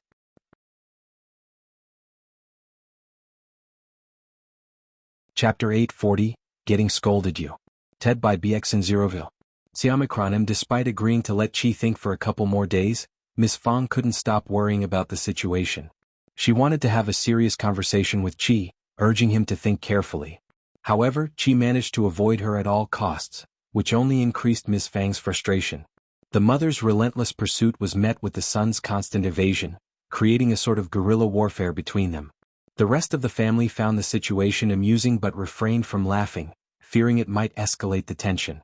Finally, the 2 days had passed and the atmosphere in the household was tense. Miss Fang, eldest uncle, Qi and Xiao Yunduan were all on edge. As the middleman, Xiao Yunduan had the weighty task of negotiating between them. But Qi remained resolute in his decision to join the army. Miss Fang snapped at him and even attempted to hit him, but her anger couldn't sway his determination. After venting her frustration, Miss Fang became overwhelmed with anxiety and broke down in tears. "If you don't want to get married now, it'll stop anyone from coming to our door. Well, wait until you're willing to get married. But don't get so angry about our arrangements that you want to leave home." Miss Su and Yang Xiaoni were taken aback and didn't know how to respond. Xiao Yunduan and Xiao Xian were completely baffled by the situation. Xiao Yunduan said, "Mom, what happened? Qi wouldn't leave home just because he's angry. He and Taotao won't get married unless they're willing to. We don't force them into anything." Miss Fang continued to sob and shake her head, unable to fully express her feelings. Sensing her distress, Yang Xiaoni decided to share her insights. Yang Xiaoni explained that Qi was no longer young, and as he grew older, many suitors came to the door seeking a marriage arrangement. This had motivated Miss Fang to explore potential matches for him. After all, good suitors were not always easy to find. On the second day after Xiao Xian and Xiao Yunduan had left home, A distant cousin of Miss Fang's suddenly appeared at their door with her 2 daughters. Although they hadn't interacted frequently in the past, they were still family, and Miss Fang was delighted to see them. This cousin seemed to be quite lively and quickly engaged in a cheerful conversation with Miss Fang. This cousin was not here without purpose. She was here to build a martial alliance. She was trying to make Miss Fang to let Qi marry one of her 2 daughters. Miss Fang was not easily swayed by her cousin's proposition. Although they were relatives, they hadn't maintained a close relationship over the years. Miss Fang felt it was necessary to gather more information about this relative and her 2 daughters before making any decisions regarding the marital alliance. Rather than rejecting the idea outright, Miss Fang tactfully expressed that her son was still young and it would be prudent to wait for a couple more days before discussing the matter further. The cousin agreed and understood, remarking that parents were always deeply concerned about their children's well-being and should carefully consider all aspects before entering into a marital alliance. Miss Fang was relieved that she could buy some time to properly evaluate the situation and make an informed decision for her son's future. She wanted to ensure that any potential match would be suitable and compatible, taking into account both personal and family considerations.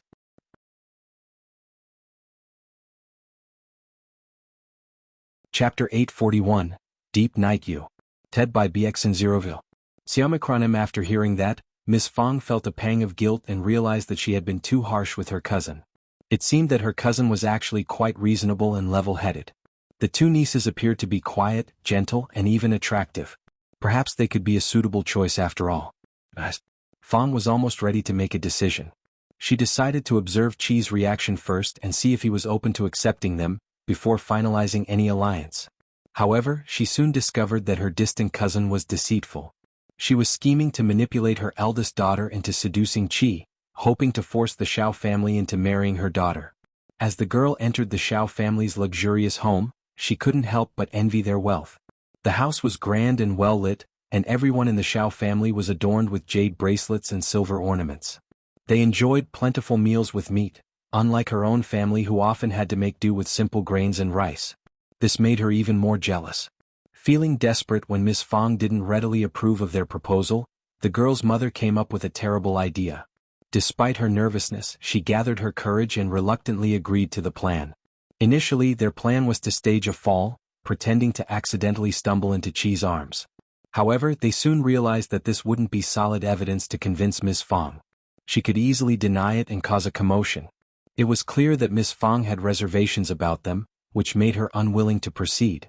If they only relied on a staged fall, she could easily dismiss it and create a fuss about the incident. Only when the girl's reputation was completely ruined would their deceitful plan have a chance of success.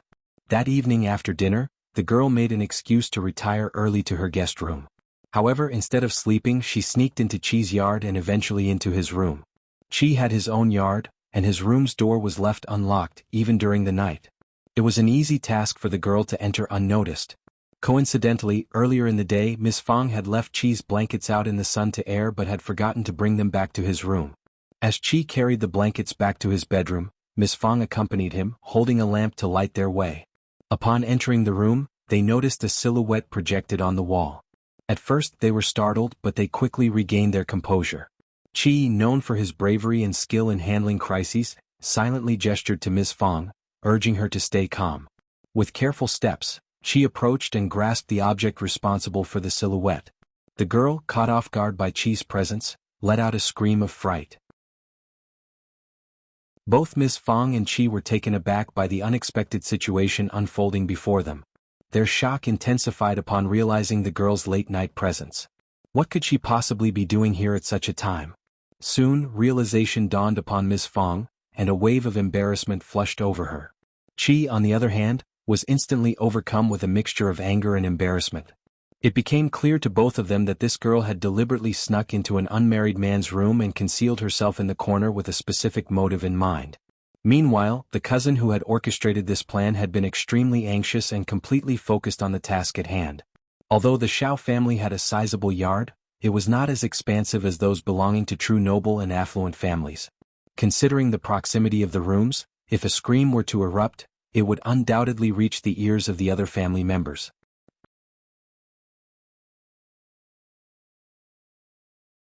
Chapter 842, A Trick You. Ted by Xianxia. Xiaomicron, the entire family was taken aback by the events unfolding before them. Upon hearing her daughter's genuine scream, the cousin felt a mix of surprise and inner satisfaction. The authenticity of the scream delighted her, as it seemed her daughter had played her part convincingly. Shao Xiaoqi, despite his gentle and introverted demeanor, had surprised the cousin with his apparent eagerness. It served as a reminder not to judge people solely based on their outward appearance. The cousin's pride swelled within her, fueling her next actions. Hastily, she rushed forward, not even taking a moment to clearly assess the situation behind the door. "Oh, my poor girl. You must have been mistreated. I will seek justice for you and ensure you don't suffer any longer." Before she could finish her words, a forceful slap landed on her face. Miss Fang, pointing accusatorily at her, screamed in outrage. "Why are you screaming? What justice are you talking about? I demand an explanation as to why your daughter is in my son's room. What devious plans have you concocted, you shameless woman?" Startled, the cousin finally noticed Miss Fang's presence. Her face filled with astonishment as she covered her stinging cheek, momentarily ignoring the pain. "Cousin, what are you doing here?" With a sneer, Miss Fang retorted, "I was here holding the lamp for my son. Of course I am here. Thankfully I am here, or else my son would have fallen into your trap." The cousin was taken aback, turning instinctively to look at her daughter, seeking answers in her eyes. It was only in that moment that the cousin realized her daughter's panic had been genuine, causing a surge of regret to wash over her. Caught red-handed by Miss Fang, the cousin found herself in a powerless position. As an outsider to the village, she was at a significant disadvantage compared to Miss Fang, who was the mother of the provincial champion. Moreover, the Shao family had recently made substantial contributions to the village, including building a school and donating vast tracts of land to the clan. The village would undoubtedly rally behind Miss Fang, further isolating the cousin. The next day, the cousin and her two daughters swiftly disappeared, seeking to escape the repercussions of their actions. Ms. Fang, in order to preserve their reputation, decided to keep the incident a secret, ensuring that no one in the family would ever speak of it. However, from that point forward, she vowed to sever all ties with the cousin's family. Qi, likely startled by the entire ordeal, advised Ms. Fang against arranging any future martial unions for him. Ms. Fang couldn't help but laugh and cry at the same time. She refused to let Qi entertain such thoughts and resolved to find a suitable suitor, promising herself that such a situation would never occur again. Qi had no choice but to comply and refrain from mentioning the incident any further. However, on this particular day, Miss Fang spoke of the incident, even entertaining the belief that Qi had chosen to leave home and join the army to evade any future marital arrangements. The rest of the family was left dumbfounded upon hearing this conjecture, unsure of how to respond. Eldest uncle remained silent, his disapproval evident on his somber face. Feeling helpless, Qi turned to Xiao Yunduan, his expression filled with longing and desperation. Xiao Yunduan let out a heavy sigh, his head throbbing with the weight of the situation. He decided to lead Miss Fang and eldest uncle into the hall, seeking a private space for a conversation. Inside the hall, faint murmurs of argument could be heard, but they quickly gave way to Miss Fang's heart-wrenching sobs. Qi felt a profound sense of sadness wash over him, and his head drooped gradually. He began to consider the possibility of relinquishing his desire to join the army if it meant alleviating his mother's distress and waiting for another opportunity in the future. However, Xiao Yunduan, through his persuasive efforts, managed to sway eldest uncle and Miss Fang. With a sudden burst of emotion, Miss Fang rushed out of the hall, engulfing Qi in a tight embrace. Amidst her tears, she cried, "Qi, remember that we are all eagerly awaiting your safe return.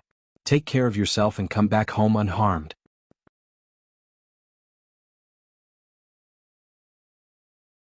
Chapter 843, Agreement uttered by Bexenville. Xiaomicron Zioki's eyes lit up with joy upon hearing his parents' agreement. "Mom, Dad, you agreed?" Miss Fang and eldest uncle couldn't help but feel a pang of bitterness as they witnessed their son's elation upon receiving their approval. They realized that Qi truly desired to join the army, and it wouldn't be fair to confine him at home. They had to let him pursue his aspirations. "Yes, we did. Just remember to stay safe and come back unharmed," eldest uncle affirmed. A tinge of sadness crept into Xiao Zioki's expression. He nodded earnestly. "Mom, Dad, don't worry. I will take care of myself and return home safe and sound." Okay. That's good to hear," Miss Fang replied, her voice filled with a mixture of relief and concern. She shared a few more words of advice and encouragement with Qi, who accepted them all. Miss Fang felt a sense of relief after receiving consolation from Xiao Yunduan and Xiao Xian. Xiao Sanlang and Xiao Dalong were taken aback by their fifth brother's support for Qi. They hadn't expected him to side with Qi in this matter. As they contemplated Qi leaving for the army in February, a sense of sadness washed over them. If their fifth brother believed that Qi would be fine, they took solace in the notion that he would ensure Qi's safety. However, a lingering worry remained. What if something were to happen? When would Qi return to visit them after this? Would it be several more years? The thought of a prolonged separation only deepened their sorrow. The entire village was in a state of chaos due to the recruitment process. The land officer had announced that anyone interested in joining the army could freely apply. However, it was widely understood that only the foolish would willingly step forward. As a result, they resorted to drawing lots. Those selected through the drawing would be obligated to join the army on behalf of the village. It was seen as a fair approach. However, to everyone's surprise, the first section of the Shao family decided to volunteer without waiting for the drawing. Qi was enlisting in the army. The news sent shockwaves throughout the village. The villagers had assumed that the first section of the Shao family would be exempt from the drawing process. After all, Xiao Yunduan held a prestigious position as a recommended man, bringing honor to the clan and sparing them from any troubles within the village. Moreover, the first section of the Shao family had already made significant contributions, donating vast stretches of land and funds for the school. These acts of generosity had earned them a level of respect and exemption from the drawing. However, those who voiced their dissent were expected to make their own contributions in the form of donations towards the fields and school before they were allowed to express their opinions. They had made such significant contributions to the village, and it was only fitting that they received certain privileges in return. That was what they rightfully deserved. However, Qi had volunteered. What on earth is the Shao family thinking? This is outrageous. Yes, how could they allow Qi to do this? It's not a laughing matter. Hell wouldn't have let him do it if I were them. Do you think that recommended man Shao has some insider information that could benefit them from the recruitment? You think they're after personal gains? No, certainly not. Despite the confusion and speculation, the matter had been settled. The Shao family breathed a collective sigh of relief and celebrated. Ms. Yen also felt relieved. She couldn't help but express her gratitude to Qi. She believed he was capable enough to ensure his own safety. If her husband had been selected through the drawing of lots, it would have been a dreadful situation. Ms. Nio and second uncle shared the same sentiment. They finally felt a sense of relief when Qi volunteered, knowing that their own son was spared from being chosen. Ms.Zhang's hands clenched tightly, her head lowered, and a coldness emanated from her eyes. Her lips twitched with disdain. She despised seeing Ms. Yen showering their parents with flattery like this. The first section of the family had never treated her well or helped her attain any form of prosperity. The most they had done for her was share some food. Yet, she still visited them whenever she found the time, seemingly content.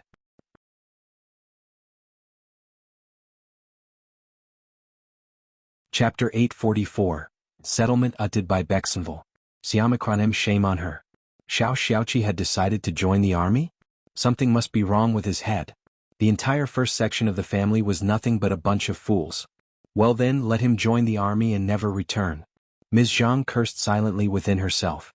If it weren't for the first section of the family's coldness and meddling, she would not have ended up in this miserable state. None of the Ding family members were willing to step forward. Consequently, they had to resort to drawing lots. Only the family's sole child would be exempt from this process, while the rest would be included. In the end, it was Ding Jia's youngest son, Ding Jinshan, who was selected. Ding Jinshan and the entire family were in tears. The others, who felt a mix of relief and sadness, approached them to offer their condolences. And so, the matter was settled. They would gather in the middle of February at the county and proceed to the province according to the government's arrangements. From there they would head north. It remained uncertain which general would oversee them once they reached the northern region. Normally this journey would take 5 years.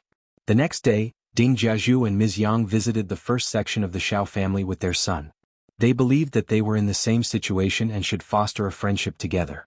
As soon as Ms. Yang saw Ms. Fang, she burst into tears and clutched Ms. Fang's hands. "Sister-in-law, why are we so unlucky?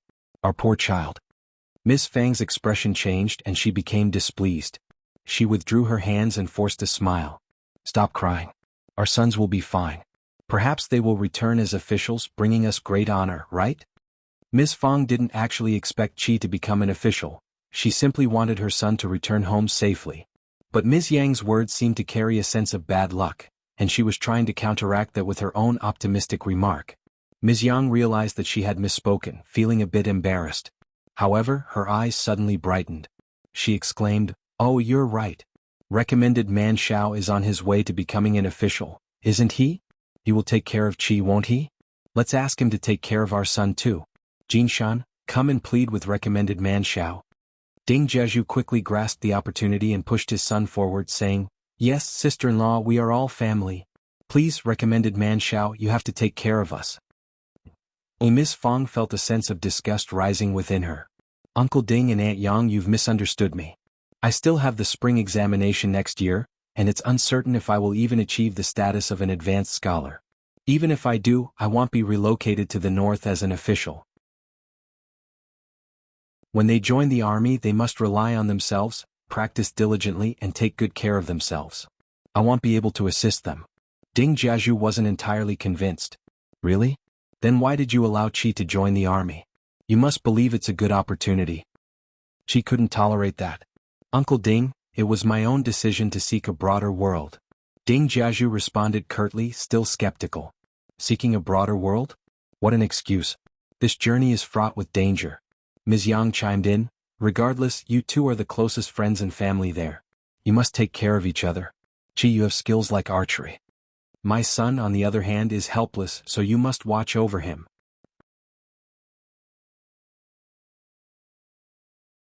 Chapter 845. Annoyed by Bexenville. Xiamikronem, Ms. Fang and the others remained silent, processing Ms. Yang's words. Without the final sentence, Ms. Yang's remarks seemed acceptable. However, the last comment struck a nerve. Qi smiled reassuringly. "Don't worry, we'll support each other." "Good, that's good." Ding Jiezhu and Ms. Yang continued to nag for a while longer before departing with gloomy expressions. Ding Jinshan was still unmarried, which concerned Ms. Yang. She relentlessly searched for potential suitors for her son, hoping to secure a marriage and secure a bloodline in case Ding Jinshan faced an untimely demise. However, no respectable families were willing to accept them as in-laws in the current circumstances, unless they were previously engaged and had to expedite the wedding.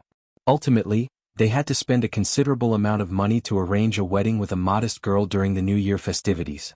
As for the first branch of the Shao family, fewer suitors approached them for marriage alliances, and the overall quality of prospects was significantly lower. Prominent families were reluctant to marry off their daughters at this time, regardless of the Shao family's standing. However, impoverished families saw it as a golden opportunity to secure a marriage. Previously, they had never considered the Shao family, deeming them too prestigious. But the situation had changed. Shao Xiaoqi would soon be joining the army, with uncertainty regarding his return from the battlefield. Consequently, respectable families were unwilling to form a marital union, leaving an opening for families of lesser standing.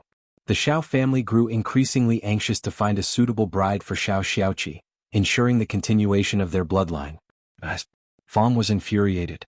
She became so angry that she forcefully expelled the matchmaker who had brought a gambler's daughter as a potential bride for Qi. Ms. Fang snapped, declaring that Qi was not getting married and that they had not been consulted about the matter. Her outburst was seen as irrational by some elderly men from the clan.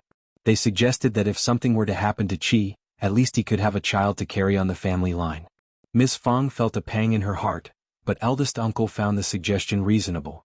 He added his own input, which sparked a heated argument with Ms. Fang. The other family members intervened to stop the fight, and Qi himself expressed that he did not feel the need to get married at the moment. The whole issue was eventually dropped. However, rumors began circulating about Ms. Fang. Some even claimed that she was possessed and intentionally mistreated her youngest son. Qi paid no attention to the rumors. He remained happy and content, spending most of his time hunting in the mountains. This allowed him to hone his archery skills and physical prowess. Occasionally, family members like Xiao Xian would accompany him to gather resources from the mountains, but Qi often ventured alone. Qi even extended an invitation to Ding Jinshan to join him for practice. He offered to teach him archery and share some valuable tips, although he kept the teachings from his master to himself. However, Ding Jinshan showed no interest in going, and his parents forbade him from doing so. It's too cold in the mountains and there are wild animals too. It's too dangerous, his parents protested. What's the point of practicing now? You have plenty of time to train in the military camp. It's better to rest at home, they insisted.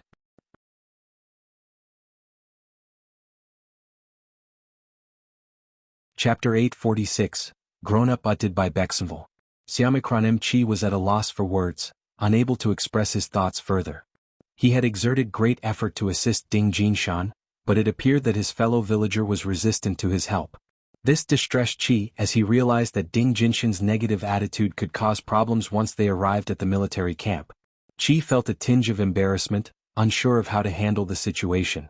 In his desperation he turned to his fifth brother, Shao Yunduan, seeking guidance.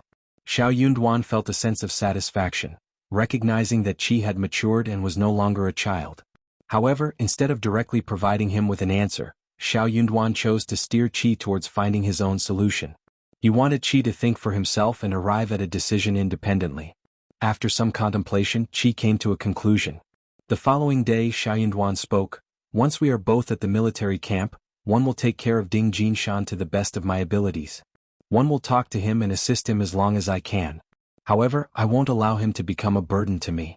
My parents, as well as you, my brothers and sisters, hold greater importance in my life.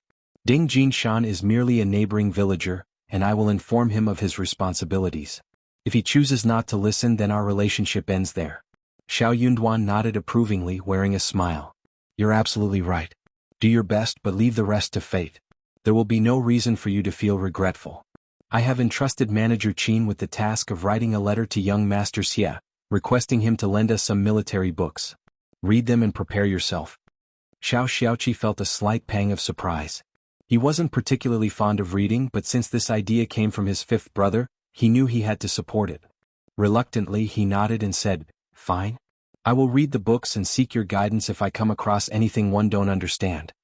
Shao Yunduan nodded, his smile growing wider. Although Qi had never been fond of reading, Shao Yunduan believed that he could teach him to read well enough to understand the military books. And that was sufficient for Qi's purpose. As the year drew to a close, Ding Jinshan got married. The Shao family refrained from hosting a grand wedding, but as they contemplated Qi's departure, their initial happiness diminished, and they began to dote on Qi. Qi, however, failed to notice any difference. While he missed his home, the anticipation of his upcoming journey and the possibilities it held motivated him greatly. During their journey, Qi once again successfully hunted a wild boar, this time weighing a whopping 150 kilograms. Dozens of people came together to collect the wild boar. Qi and the other villagers had encountered wild boars before, but none as massive as this one. The wild boar was so large that it formed a small mound in the yard. Word spread, attracting many visitors to the village who came to witness the spectacle. They marveled at the long, sharp fangs and the thick, black mane resembling steel needles, finding them intimidating to behold. Yet it was Qi alone who had managed to bring down this formidable beast. Naturally, the villagers praised his archery skills. Qi is truly remarkable with his arrows. Qi's abilities are astounding. This beast leaves me in awe. No wonder his family is thrilled to have him join the army. He's destined for greatness. You're absolutely right. People began to comprehend the underlying reasons behind Qi's family's support for his decision. Miss Fang sighed, feeling a mix of emotions. She couldn't help but worry. Her child had grown up and formed his own ideas. As his mother, she couldn't simply take control of everything anymore.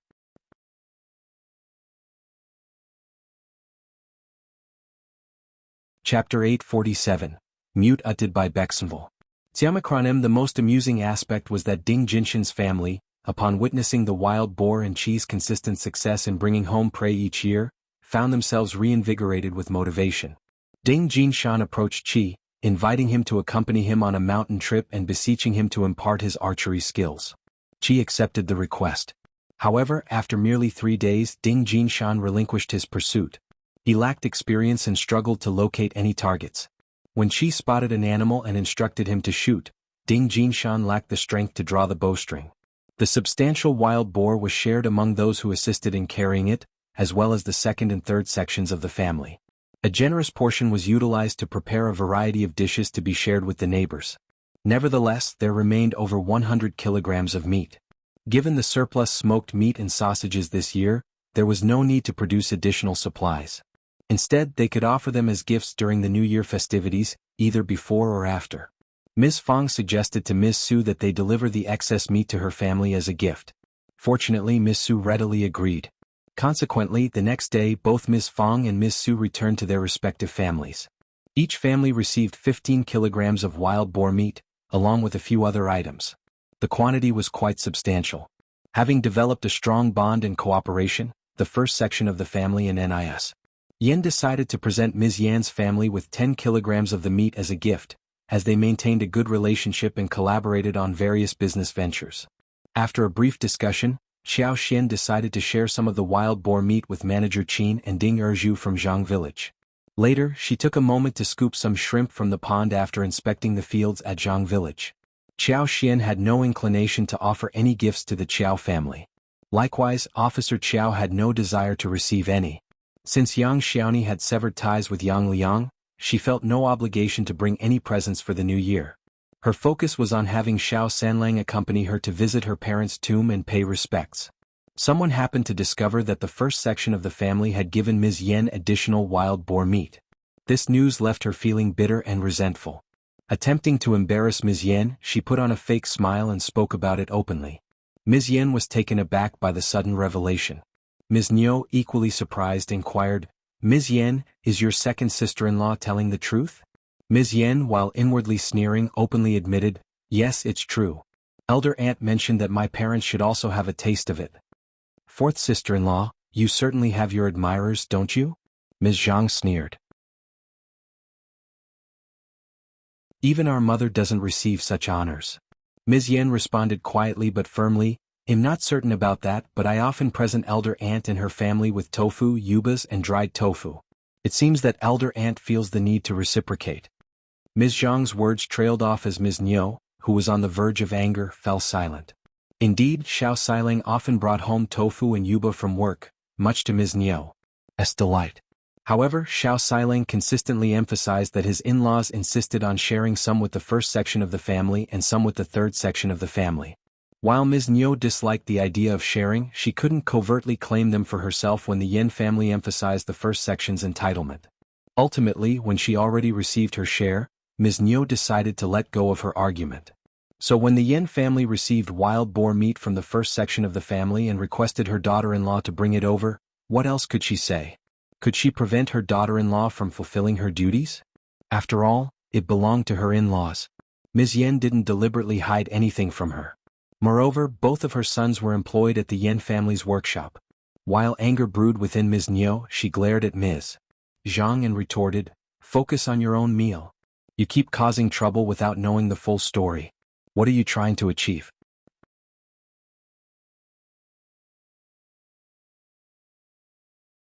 Chapter 848.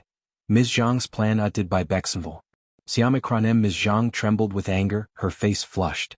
Yet, she lowered her head and refrained from uttering a word. Still, her anger burned within her as she cursed Ms. Yen for being sneaky and her mother-in-law for being foolish enough to trust Ms. Yan's flattering words so easily. In her view, Ms. Yen constantly flattered the first section of the family, which resulted in them showering her with treats. However, they never extended such favors to her, making her feel utterly unfairly treated. Ms. Zhang seethed with anger. With the new year approaching and the first section of the family already distributing gifts to the in-laws, she wondered what her mother-in-law's plan was. Reluctant to ask directly, she privately vented her frustrations to her husband. Shao Erlang held disdain for the Zhang family, feeling repulsed by them. Nevertheless, he acknowledged Ms. Zhang's valid point. They should present gifts to their own family during the new year. Otherwise, it would be seen as mistreatment of the daughter-in-law, causing her great humiliation. Shao Erlang mustered the courage to propose the idea to Ms. Niu. However, before he could complete his suggestion, Ms. Niu snapped, "She instructed you to ask me, didn't she? What is she thinking? Gifts for the new year? Absolutely not. Tell her to leave. It's out of the question. Tell her she can either live honestly or leave this family." Shao Erlang panicked, attempting to defend Ms. Zhang, but even his own words sounded unreasonable to his ears. Ultimately, he was scolded by his mother, failing to protect his wife. Ms. Zhang cried, overcome by a mix of sadness and anger. Weren't they supposed to forgive her for what had happened? It was all a lie. No one had forgotten that incident or truly forgiven her. She could sense that her husband still harbored resentment against her whenever the incident was brought up. But it wasn't her fault. Not at all. They were at fault too. Ms.Zhang no longer dared to mention the gifts to her mother, which filled her with guilt. However, Ms.Mi kept her away from anything valuable, and she couldn't even sneak anything out. Out of pity, Shao Erlang managed to give her some extra money. But it was so little, merely 3 qian, barely enough for anything. While Shao Erlang earned a decent income each month, Ms.Mi never shared any money with her. The thought of that irritated Ms.Zhang even more. She believed that since her husband earned the money, she deserved to receive 1/3 of his earnings. Wasn't that how it worked with the first section of the family? They put half of what they earned into shared savings and kept the other half. Frustrated and enraged, she conceived an idea when she overheard Ms.Mi discussing Shao Miling's upcoming marriage. It was said that Shao Miling's fiancé would visit in a few days. Ms.Zhang contemplated causing some trouble. She had done it before and was already disliked. If her plan failed, she would be doomed. Ms.Mi would never forgive her again. And that wretched Ms. Yen would only add fuel to the fire. Yet, every time she saw Ms.Mi, Ms. Yen, and the first section of the family, Ms. Zhang couldn't control her anger. Her heart burned with fiery hatred. It was a wretched and miserable feeling. She couldn't sleep, tormented day and night. After contemplating for a while and refining her plan repeatedly, Ms. Zhang finally decided to set her scheme in motion. She found her excuses and explanations prepared, ready to ignite the trouble she had in mind.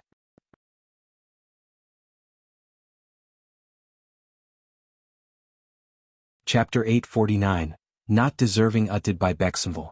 Xiamacronem on that day, Ms. Zhang intercepted Shao Miling when she was in a good mood and casually mentioned her fiancé's upcoming visit before the new year. Shao Miling blushed upon hearing Yuezheng's name. Ms. Zhang sneered inwardly but sighed dramatically. I've heard about the Yu family, such a pity. Shao Miling grew slightly furious, staring at Ms. Zhang. What do you mean? Ms. Zhang responded, it's quite obvious. Shao Yunduan has become a provincial champion, soon to become an advanced scholar and an official. His father-in-law already holds a government position. He's destined for a promising future. You're his cousin, but you come from a different background. Now your 2 brothers are making money, and your life is going to improve. However, you got engaged too early. If you had started seeking a suitor now, you might have had many suitors vying for your attention. Look at your elder aunt. She's so clever that she hasn't even engaged Taotao yet. She wants to wait until Shao Yunduan becomes an advanced scholar and find her a suitor, perhaps someone from a wealthy family. She's quite calculating, isn't she? But she's Taotao's mother after all. It's understandable that she's looking out for Taotao's best interests. However, you're also a daughter of the Shao family, and she does nothing to help you. She even allows your mother to get you engaged so early because she has her own motives, maybe even something sinister, I believe. Shao Miling bit her lip, growing pale, suddenly overwhelmed by jealousy. She had never been fond of Taotao, yet she was going to marry someone of nobility because of her brother. Perhaps she would become the wife of a young master, leading a carefree life. But what about her? She was marrying into an ordinary farmer's family. She would have to work for the household and labor in the fields. Despite her hard work, she would only receive meager income for the rest of her life. Why, her second sister-in-law had a point. She deserved a better family. Her cousin would become an official next year, while she would be the cousin of an official coming from such different circumstances. How could an ordinary farmer's family be sufficient for her? She had to admit that she wasn't as exceptional as Taotao, but couldn't she at least marry into a wealthy landlord's family? Shao Miling sneered, why didn't you say this earlier, second sister-in-law? What's the point of mentioning it now? They were already engaged. Shao Miling felt even more miserable. Zhang let out a slight sneer. She continued, Miling, it's never too late. You're not married yet, right? You can even break off the engagement. The Yu family doesn't deserve you. You have to think about it and avoid ruining yourself. Shao Miling hesitated. Breaking off an engagement could tarnish a girl's reputation, and she was well aware of that. Zhang seemed to have sensed her concerns and wore a knowing smile. Once Shao Yunduan becomes an official, you'll become the cousin of an official with a respectable family background. You'll stand out from other girls whose engagements are broken. When that time comes, no one will blame you for this stain. They'll flock to your door, begging for the chance to court you. Shao Miling's spirits were lifted upon hearing this. Yes, she would indeed be different from other girls whose engagements were broken. The Yu family didn't deserve her, and she was determined to break off the engagement with them. Only foolish people would reject such a well-thought-out plan.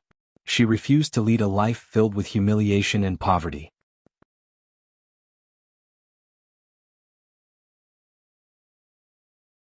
Chapter 850, Regretful, uttered by Bexenville.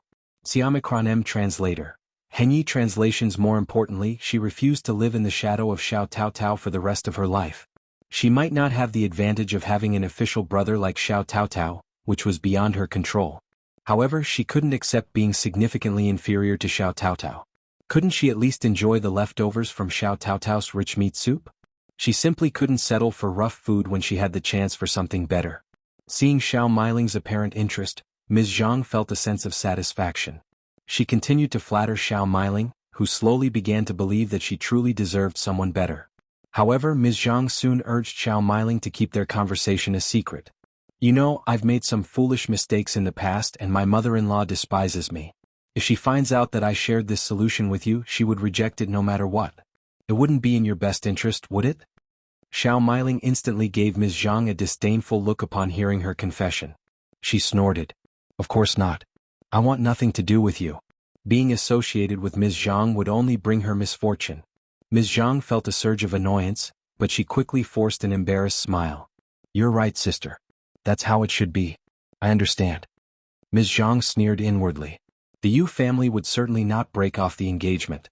Only fools did that. She eagerly anticipated the unfolding drama. If they didn't allow her to live a peaceful life, she wouldn't let them have one either. As expected, Xiao Miling went to Ms.Mi and tearfully announced that she no longer wanted to marry into the Yu family. She cried and vented her grievances. Then Xiao Miling revealed to Ms.Mi what she had learned from Ms. Zhang, leaving Ms.Mi filled with regret and hesitation. If only she had known that Xiao Yunduan would become the provincial champion, she wouldn't have rushed to find a suitor for Xiao Miling so soon. Once Xiao Yunduan achieved the title of advanced scholar and obtained an official position, there would surely be numerous better families for them to consider. Nyo felt a deep sense of regret as these thoughts consumed her. She began to question whether the Yu family was truly suitable for them. She also expressed her grievances toward the first section of the family. The first section of the family should have known about Xiao Yunduan's talent and potential to become a recommended candidate. Yet Miss Fong remained silent. How terrible. And as for their elder brother, all he did was talk without taking any action. He failed to provide them with any updates or information, nearly jeopardizing Miling's future. Nyo pondered over the situation repeatedly, feeling confused and troubled. Eventually, she sought out her second uncle and asked for his advice. Second uncle blamed her, stating that the engagement had already been arranged and the wedding was scheduled to take place shortly after the new year, or at the latest by the end of the following year. Breaking off the engagement so easily would tarnish their daughter's reputation. However, second uncle fell silent after hearing Ms. Nyo's analysis. After some contemplation he responded, "Breaking off the engagement doesn't seem like an easy task. The Yu family is eager to become our in-laws, and they are unlikely to agree to it." Ms. Nyo grew increasingly frustrated. "Yu Xiaomiao is no longer worthy of being our daughter's spouse. It shouldn't be up to them whether they want to continue or not. We can offer them some money to end the engagement." Although typically frugal with money, Ms. Nyo believed that securing a better marital prospect for her daughter was worth the expense. Convinced, second uncle agreed, saying, "All right then, find a trustworthy person who can negotiate with the Yu family regarding the cancellation of the engagement. Just state that the bride and groom's horoscopes do not align, and it is best to call it off."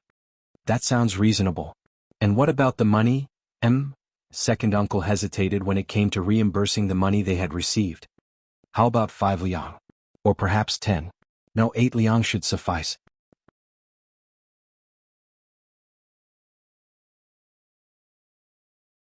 Chapter 851, The Yu Family's Fury, uttered by Bexenville. 8 liang was already a significant amount for them. Many families struggled to save even 8 liang within a year. Ms. Nyo nodded in agreement. It would be wise for them to act sooner rather than later. The next day Ms. Nyo hurriedly set out to find a matchmaker. Ms. Zhang observed her actions and had a vague understanding of her intentions. She silently sneered. The matchmaker had already profited from Ms. Nyo and decided to accompany her on the visit, although she found the entire situation ridiculous. As expected, the Yu family reacted with anger. "What are they talking about? Are they joking with us? We've exchanged birth dates and everything matches. They simply don't think we're good enough for them. We won't tolerate being bullied like this. There's no way we're breaking off the engagement. Or I can share this story with others and gauge their opinions. Absolutely. It's non-negotiable. The Yu family was delighted to learn that Xiao Yunduan had become a provincial champion. Although Xiao Miling was not Xiao Yunduan's sister, she was his cousin after all. If they encountered any difficulties and sought his help, he would never turn them down. Moreover, the martial alliance would greatly benefit their family's reputation. The Yin family also had a prosperous workshop. By establishing a martial connection between the two families, the Yu family might even secure employment at the Yin family's workshop. Earning 1 or 2 liang per month for easy work. What a fantastic opportunity. Additionally, the Shao family had established a school in Shaoding village, and their children could attend classes there without paying tuition fees. These were all advantages of the martial alliance. Only foolish individuals would forfeit such an opportunity. In a surprising turn of events, the Shao family decided to call off the engagement, seemingly due to a sudden lack of confidence. But the Yu family was determined not to let that happen. It was an incredibly humiliating situation.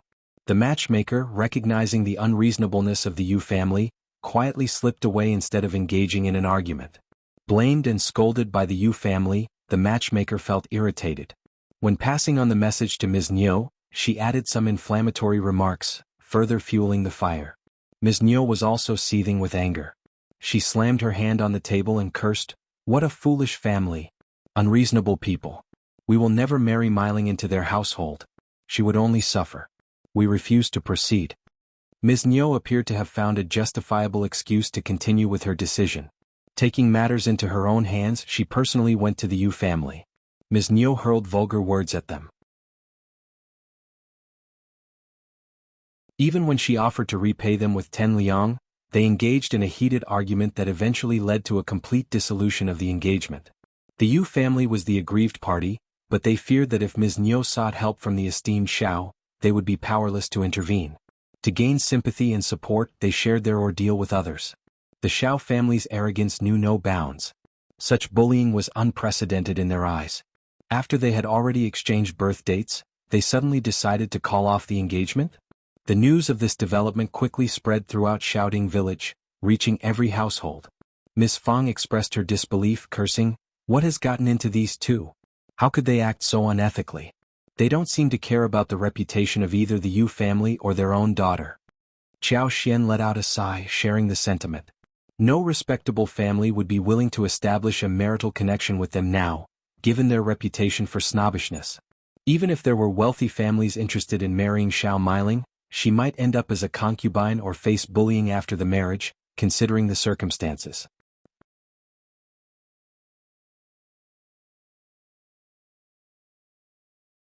Chapter 852, Saving People uttered by Bexenville. CM Translator. Henyi translations. Indeed, the intricacies of a marriage are often invisible to those outside of it. Only the couple themselves truly understand what goes on within their relationship. Each person must live their own life, making choices that are best for them. In light of these events, Miss Fang's concern for Taotao grew. Qiao Xian reassured her with a smile. "Don't worry, Mom. We come from different sections of the family.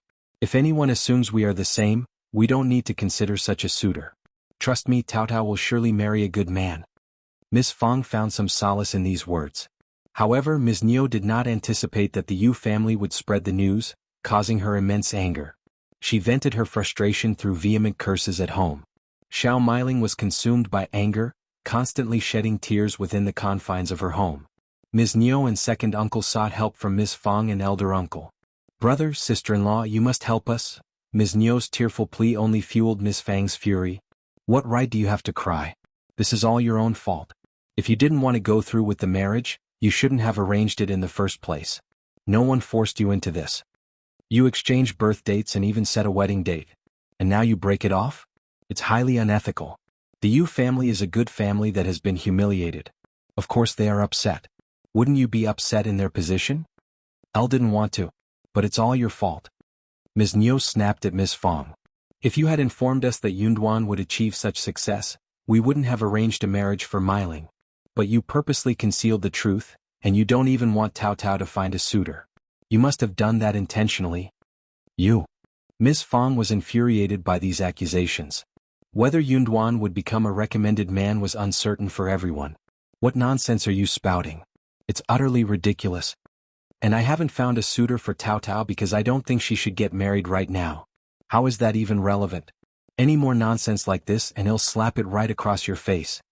Ms. Nio's eyes widened, clearly unconvinced, but she chose not to engage in further argument. Times had changed. After Shao Yunduan became the provincial champion, the second branch of the family was no longer as confrontational as before. They might still be bothersome but not as forceful. However, second uncle chimed in. Elder sister-in-law, let it go. It's already over. But you must help Miling or her life will be ruined. Yes, that's exactly what one mean. The Yu family is nothing but bullies. They're spreading these stories just to tarnish Miling's reputation. They were never a suitable match anyway. Absolutely true.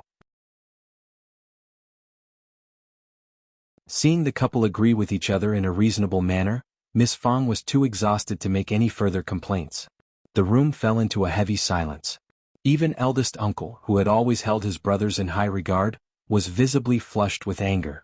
Clearly the blame rested with the second branch of the family. Miss Fang regarded them with disdain. So, your daughter is the only one with a reputation to protect? What about their son? You exchanged birth dates and the wedding date was about to be finalized. And now you want to break off the engagement? How can that be considered reasonable? Furthermore, they seem to be expecting Shao Yunduan to come to their defense, as if he held some influence. Miss Fang retorted, you initiated the engagement, so it's your responsibility. You have to resolve the matter with the Yu family yourselves. We can't be of any assistance. And neither can Yunduan. What do you expect from him? To use his position to bully the weak? He would never engage in such unethical behavior.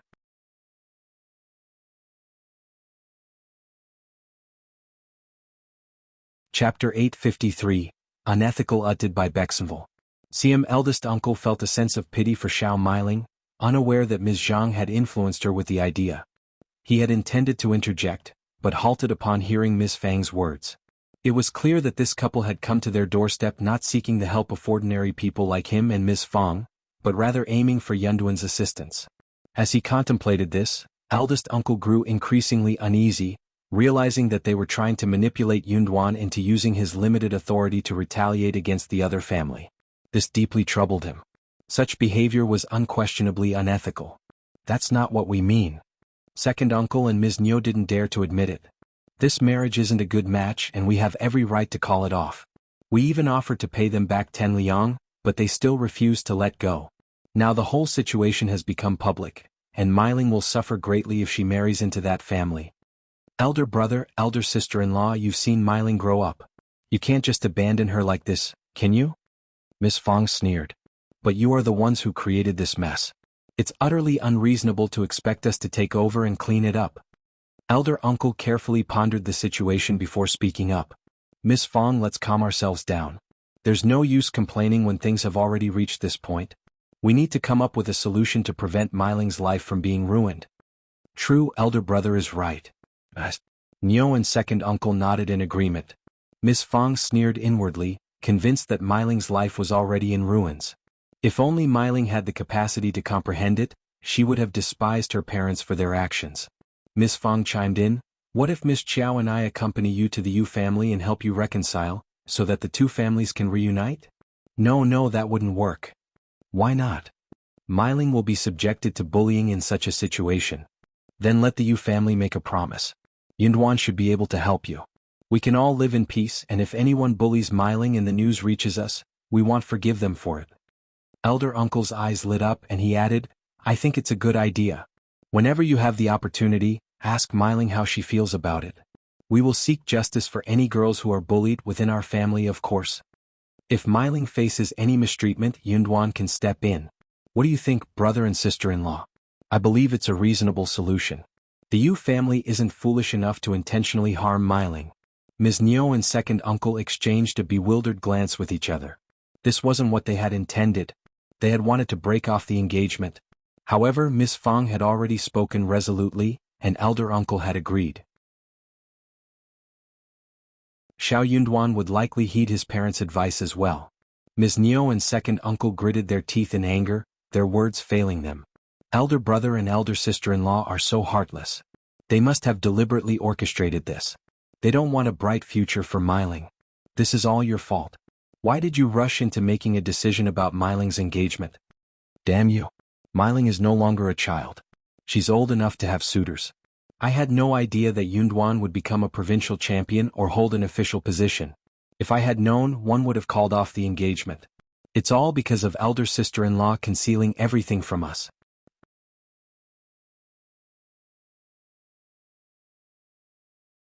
Chapter 854.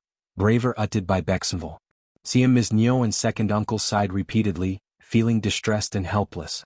Shao Mi, on the other hand, was seething with anger and disappointment upon hearing the outcome.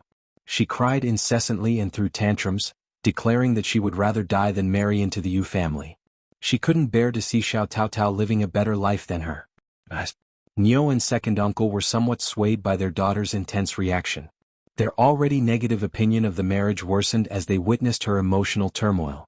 But if the first section of the family refused to offer any assistance, what options did they have? The couple frowned, constantly mulling over the dire situation. Meanwhile, Ms.Zhang couldn't help but sneer inwardly, reveling in the chaos that had befallen the family, thanks to her cunning manipulation. Feeling a surge of arrogance, she concluded that her mother-in-law's family was utterly foolish, oblivious to being deceived. Encouraged by her perceived superiority, Ms.Zhang grew bolder and conceived another idea. The Yu family doesn't want to break off the engagement because they see our family as promising, hoping to gain benefits from us. But you are fifth cousin's cousin and Taotao is his real sister. If he could marry Taotao, I believe the Yu family would gladly accept. What are you implying? Do you think I'm inferior to Taotao? Shao Mi snapped. Ms.Zhang said, absolutely not. You've misunderstood me. One believe you are far superior to Taotao. What I meant was that the Yu family would see marrying Taotao as a more advantageous arrangement for them, as they could benefit more from it. Shao Mi snorted, clearly displeased with the situation. However, she reluctantly admitted that Ms. Zhang's assessment had some truth to it. But don't mock us any further. Elder Aunt would never allow Taotao to marry into the Yu family. They aren't that kind-hearted. They would never allow Taotao to replace her as the bride. She had never even entertained the thought. A sinister smile crept across Ms. Zhang's face as she sneered, but what if that man from the Yu family forces something upon Taotao, and Taotao has no choice but to marry him? Shao Mi was taken aback, her eyes widening with curiosity. Tell me more. Ms. Zhang spoke in a mysterious tone. Yu Xiaomiao is coming here to bring us gifts, right? Let's gather the first section of the family and the third section of the family for a dinner. And when they have some drinks? Shao Mi was surprised, a newfound understanding dawning upon her. I see. Enlighten me further. That seemed like a viable solution. Since the first section of the family had refused to help them and had effectively ruined her life, Shao Mi felt no remorse towards them. She warned Ms. Zhang, never speak a word about this to anyone ever. Shao Mi understood that it was not an honorable plan to be proud of, and it should remain a secret. Ms. Zhang agreed, knowing that discretion was crucial. Shao Mi approached Ms. Nio with a sense of satisfaction, her confidence bolstered. Ms. Nio was taken aback upon hearing Shao Mi's idea. But as she contemplated the situation, she realized something profound. It was a brilliant idea. Wasn't it too harsh on Taotao? Well, Miss Fang had been cruel to them first, and they were merely reciprocating.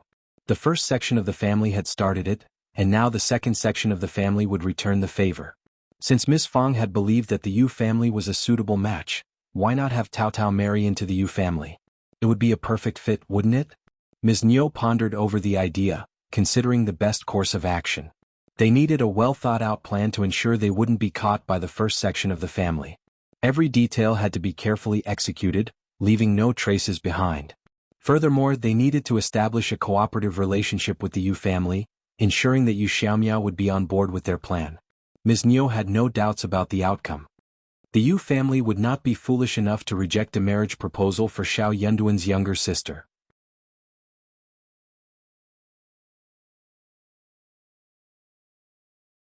Chapter 855. The Invitation uttered by Bexenville. The first section of the family had expected the second section of the family to continue making a fuss about the situation, but to their surprise, it abruptly stopped. They let out a collective sigh of relief, grateful for the respite. Miss Fang voiced her opinion, I'll think that they must have realized that it is an unreasonable thing and we want help them. Indeed, it seemed that the second section of the family had come to the same conclusion. Ms.Mi and second uncle approached the first section of the family once again, wearing guilty expressions and suggesting that they could proceed with marrying Shao Miling off to the Yu family instead. Recognizing that they were all part of the same family, the first section of the family agreed readily, promising to support them if the Yu family were to mistreat Shao Miling. Feeling reassured, the second section of the family then mentioned that Yu Xiaomiao would deliver the presents in 3 days and invited the entire family to join them for dinner. The purpose was to showcase the unity within the family and to instill some fear in the Yu family, preventing them from seeking revenge. Both Ms. Fang and eldest uncle agreed wholeheartedly. With that, Ms.Mi and second uncle left with happiness in their hearts. Yang Xiaoni couldn't help but wear a smile as she addressed Xiao Xian. Did I misunderstand? Our second aunt-in-law and second uncle inviting the entire family for dinner? I thought it would only be our parents, fifth sister-in-law and fifth brother. Xiao Xian chuckled, acknowledging that her third sister-in-law had a point. The second section of the family wasn't known for their generosity, so it was unexpected for them to invite the entire family instead of just the key members. Considering the first section of the family had a large number of people including children, it would certainly be a bustling affair. Xiao Xian jokingly remarked, maybe second aunt-in-law and second uncle are feeling quite guilty and want as many of us as possible to support them when facing the Yu family. The idea sounded plausible to both of them. Yang Xiaoni sighed and nodded in agreement, saying, indeed, Miling is their daughter and they want to ensure her future happiness. For the sake of their daughter's happiness, attending one dinner was a small price to pay. If it weren't for the intervention of someone from the Yu family approaching Ms. Fang and Xiao Yunduan, the first section of the family would have held on to their belief all along. Meanwhile, at the Yu family residence, Ms.Mi made a secret visit to her future in-laws and shared her plan. Mrs. Yu was persuaded and agreed to the arrangement. As long as they executed the plan effectively, it was crucial for Yu Xiaomia to cooperate. He didn't need to know the details and he wouldn't face any blame. They were well aware of the advantages that came with marrying the sister of an official. Nobody in the village would dare offend them, and the official would always prioritize the well-being of his sister. While the Yu family wasn't inherently greedy, they wouldn't pass up on such an opportunity for financial gain. Upon receiving the Yu family's assurance, Ms.Mi felt elated. It was an irresistible temptation that no one could refuse. Officials needed to maintain strong connections with other influential families.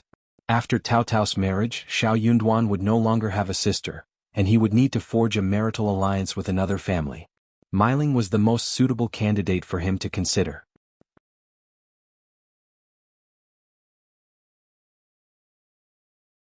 Chapter 856, Disorganization uttered by Bexenville. Maybe Miling could marry into an official's family and become the wife of an official. This idea further fueled Ms.Mi's determination. She was determined to make it happen no matter what. However, when Mrs. Yu shared the plan with her husband and Yu Xiaomiao, they exchanged a glance and immediately dismissed the idea. You even criticized Mrs. Yu for entertaining such a ridiculous notion. Ms.Mi's idea is preposterous. Why are you even considering it? Provincial champion Shao is a highly intelligent individual who can see through such schemes. Regardless of whether the plan succeeds or not, we would antagonize many people. The second section of the family is his own family and he wouldn't target them. But we are outsiders. Have you thought about the consequences?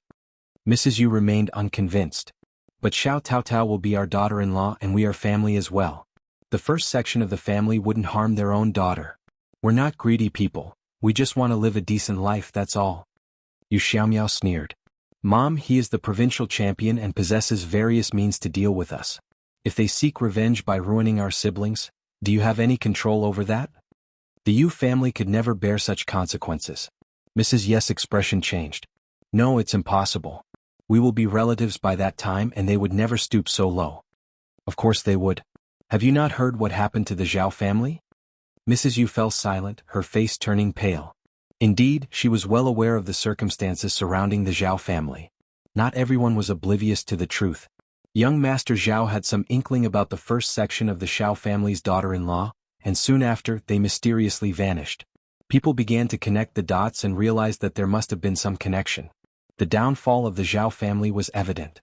They deserved punishment, but the extent of the retribution seemed excessive. No one dared to question the Shao family's actions. No one dared to voice their approval either. Mrs. Yu remained stubborn, speaking through gritted teeth.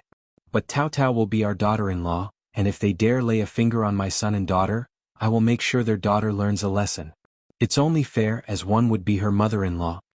Xiaomiao sneered even more, his anger evident in his voice. You're really willing to entertain that thought, Mom? If you retaliate against their daughter, they could take it out on me. They might even divorce us. Provincial champion Shao is on the path to becoming an official, and even if he doesn't, the Shao family has many influential members who would never allow their sister to be mistreated. Mrs. Yu opened her mouth to respond but found herself at a loss for words. It was true, in reality she was merely playing with empty threats. She lacked the courage to actually confront anyone. Mr. Yes' glare intensified. Now you realize how wrong you were, don't you? How could you agree to such a plan? I never knew you could be like this. Mrs. Yu felt her heart shatter but found herself unable to respond.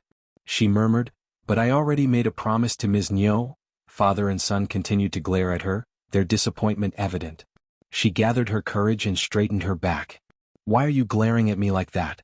I'm doing this for Xiaomiao and for the sake of our family.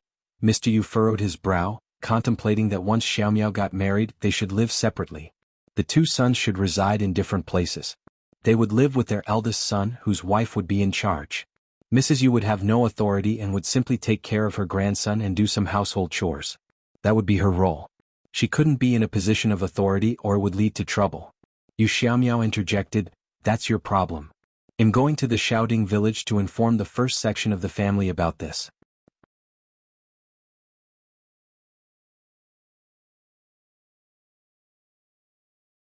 Chapter 857. Truth Uttered by Bexenville. See him what? No way. But that's how it should be. They'll be so humiliated. Ner. You shouted in anger. You talk about humiliation? Xiaomiao is right. We should inform Provincial Champion Shao about this. It's their family matter and we shouldn't interfere. We can break off the engagement and demand compensation of no less than 10 liang. Not a penny less. They didn't like the way things had turned out, but it was pointless to continue. They could gain a new daughter-in-law with the compensation. However, Xiaomiao had his own plan. Well, see, Mr. Yu understood his child. He had his own ideas, so he didn't press the matter further. Besides, he didn't want to discuss it any longer. His son could do as he pleased as long as he didn't blame his parents for it. It was good that he wasn't as confused as his mother, so he didn't go overboard. As evening fell, Xiaomiao went to the first section of the Shao family. Recognizing him, Miss Fang put on a friendly expression and invited him inside. Miss Fang felt a twinge of guilt about the humiliation caused by the second section of the family. Xiaomiao mentioned that he had a few private words to speak with Provincial Champion Shao, which should remain between them. Miss Fang was puzzled, but she still went to ask Shao Yunduan. Shao Yunduan invited Xiaomiao to join him in the study, where Qiao Xian was already present. As Miss Fang was about to leave, Xiaomiao smiled at her and gestured for her to stay. It was an awkward and embarrassing situation, and Xiaomiao stumbled over the story. Miss Fang's anger flared up as she snapped, how dare she? Oh, how dare she? She intends to frame Taotao. She's insane. They'll make sure she pays for this. Qiao Xian intervened, Mom, don't get worked up. She won't succeed. She should be the one feeling angry, not us. I knew it. How could she suddenly be so generous and invite us all to dinner? She wants to carry out her plan when there are many people present. Qiao Xian began to piece it all together. It had been confusing for them as well. No wonder they say that when rules are broken, something is amiss. Xiaomiao soon finished explaining the story. I apologize for my mother's confusion. My father and I didn't think it was a good idea at all. That's why we decided to inform you about this. Perhaps it's better this way. I'm sorry? Ms. Fang's gratitude towards Xiaomiao grew. She said, we understand indebted to you. If not for your revelation, we would have been framed. I apologize and thank you. That's what we should do. All right then. I should be on my way. As it was getting late, Miss Fang and Shao Yunduan escorted Xiaomiao out. Upon returning to the study, Miss Fang was seething with anger, wishing she could confront Ms. Nyo right away. Yunduan, Qiao Xian, what do you think? Qiao Xian and Shao Yunduan exchanged glances, and after a moment Shao Yunduan spoke up, we have only heard Xiaomiao's account, and we cannot be certain of the truth. Miss Fang was taken aback, her brows furrowing. I don't believe he is lying. It's just like something your second aunt-in-law would do. Xianxia. A story brought back so many memories for her. Xiao Xian explained with a smile, Mom, my husband means that regardless of our intentions, we shouldn't blindly trust the words of one person. We should investigate and gather more information, or we might easily fall victim to framing.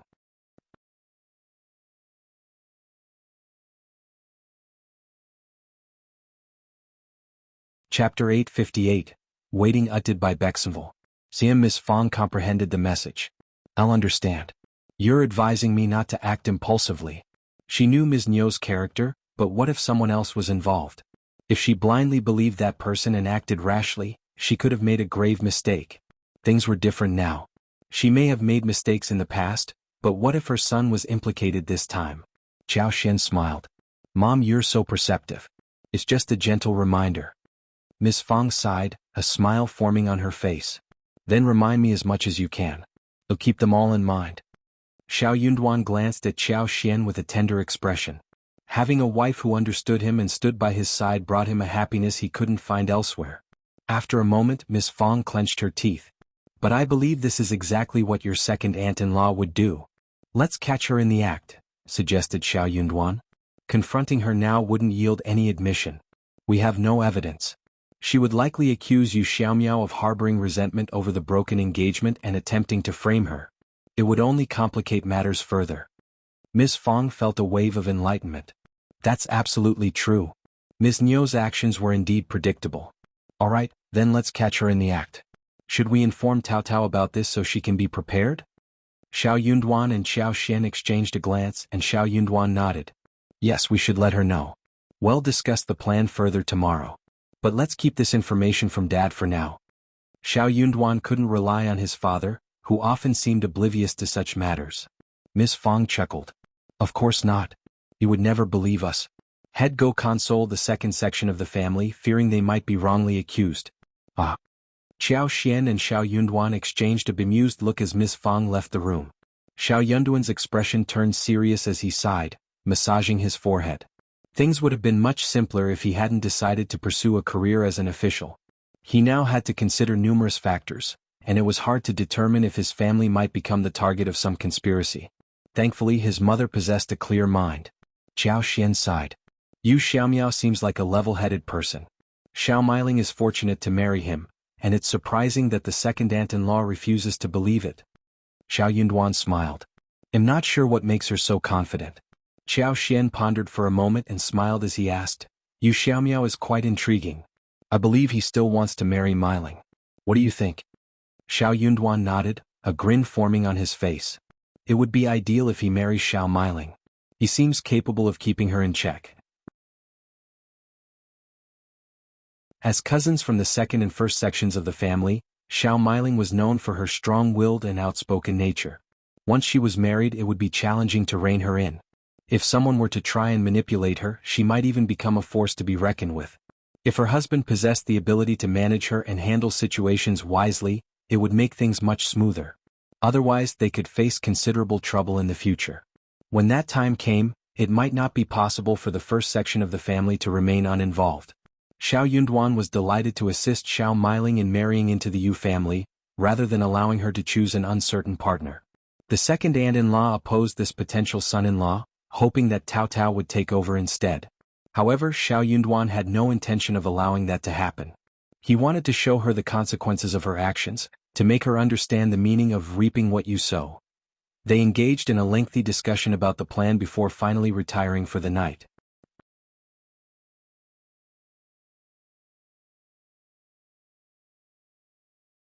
Chapter 859, Waiting Utted by Bexenville. The anticipated day arrived when Yu Xiaomiao came to present the gift. To ensure the success of their plan, the second section of the family spared no expense. They had 2 plump chickens slaughtered, braised 2 fish, and procured a variety of meat. They even had Xiao Xiling bring tofu, yubas, and dried tofu from the Yan family the day before. Ms. Yan, unaware of the scheme, interpreted her mother-in-law's generous gesture of inviting the first and third sections of the family for dinner as a sign that they had reconsidered and accepted the marriage. Thus, she actively offered her assistance. Only Ms. Zhang's eyes gleamed with excitement, as if her heart was leaping with anticipation. She couldn't wait to witness the spectacle unfold. Yu Xiaomiao arrived at 10 in the morning, and Ms.Mi, along with second uncle who still believed he was on their side, greeted him joyfully. Second uncle pulled him aside, speaking in a hushed and smiling voice. You need to pretend to be drunk but not actually drunk.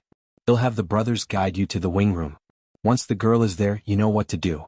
Just remember not to go overboard. It was all part of the show, not a genuine move. Taotao would be defenseless if she ended up in the same room as Yu Xiaomiao. Second uncle certainly didn't want Yu Xiaomiao to make any real advances towards Taotao under his roof. It wouldn't bode well for his reputation. Yu Xiaomiao chuckled inwardly, then turned to his future father-in-law, nodding earnestly. But he couldn't help but wonder who would be accompanying him in the room. Ms.Mi instructed her 2 daughters-in-law to prepare 2 tables filled with delicious food and gathered the entire family together. Yang Xiaoni openly praised Ms.Mi for her generosity, which made Ms.Mi feel uneasy. Generous? She was coerced into this. She had no desire to do any of it. Xiao Lulang was absent. Third uncle claimed he was too busy studying and couldn't join for lunch.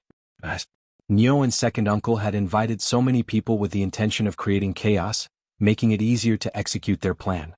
They also wanted witnesses to avoid any potential denials. Xiao Lulang's absence didn't concern them. Eldest uncle expressed great concern for Xiao Lulang, saying emotionally, Lulang is working so hard now. Please take care of him and make sure he doesn't overexert himself. Ms.Mi sighed, feeling worried. She refrained from boasting about her son as she had done before. Third uncle beamed with pride. Lulang must have thought it through. I'm confident he'll make it next year. He's ambitious and he promises us a future filled with happiness as he pursues his path to becoming an official. The table was set with various dishes, and Shao Xiaoji, Taotao, and Ms.Zhang enjoyed their meal in the kitchen with Xiao Meiling, while the rest of the family gathered around the table in the hall. The table was filled with an abundance of dishes, and 2 jars of wine were prepared. Second uncle opened the wine and invited everyone to join in the drinking. Miss Fang discreetly glanced at Ms.Mi, who was far from stingy when it came to pouring the wine. She encouraged everyone to drink as much as they could. Miss Fang cursed inwardly. That woman only showed generosity when she had ulterior motives. If given the chance, she would give her a thorough scolding. Yu Xiaomiao appeared to be heavily intoxicated as he reached the halfway mark. His face had turned red, and it was evident that he was truly drunk.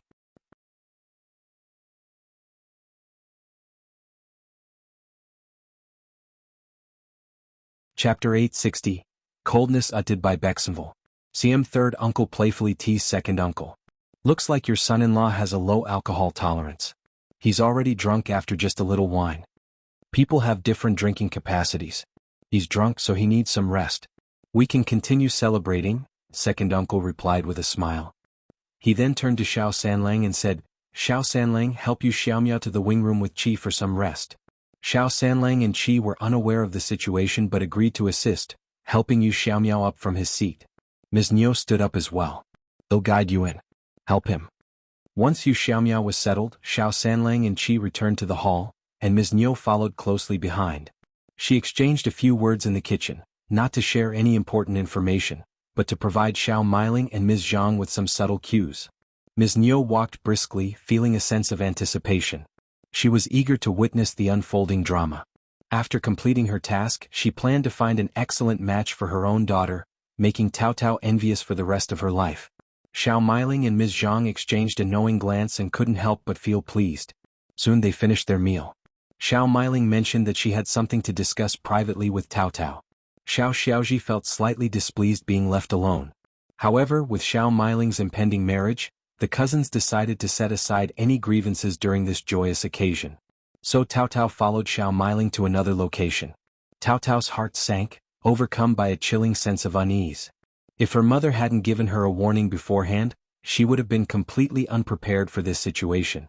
Xiao Meiling glanced at Ms.Zhang as she led Taotao to the wing room, wearing a smile.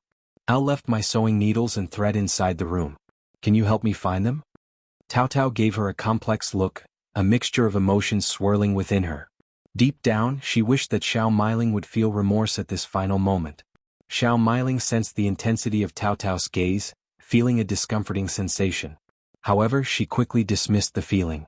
Taotao's palms grew clammy with sweat. Once inside the wing room, Xiao Meiling pretended to search for something and asked Taotao for assistance. Soon Ms.Zhang called Xiao Meiling out of the room, and Shao Miling instructed Taotao to continue searching while she stepped away momentarily. The two women exchanged a conniving grin before parting ways. Shao Miling made her way back to the room, pretending to be oblivious to everything that was about to unfold. Meanwhile, Ms.Zhang went to relay the message to Ms.Mi. Once Ms.Mi received the message, she would know that everything had been set in motion. Inside the wing room, Yuezheng's task was to embrace Taotao, unaware that she was not Shao Miling. He wouldn't be held accountable for his actions. Ms.Mi's face lit up with a bright smile upon seeing Ms.Zhang. She turned to Shao Sanlang and said, "Sanlang, could you please check on Xiaomiao? I'm feeling a little concerned." She had already gone after the food was finished. The first section of the family needed to witness this firsthand. As soon as Shao Sanlang raised his voice, they would all rush in that direction. Shao Sanlang agreed, setting his chopsticks down and leaving the table. Soon a scream echoed through the air. "What's happening here? What's going on? What happened to Sanlang? Let's all go and see." Nio hurriedly dashed out of the hall. Miss Qiao, Xiao Yunduan, and Miss Fong, who were privy to the plan, could only shake their heads in disbelief. Nio was certainly driven by her own motivation. Miss Fong sneered. "Let's all go and have a look."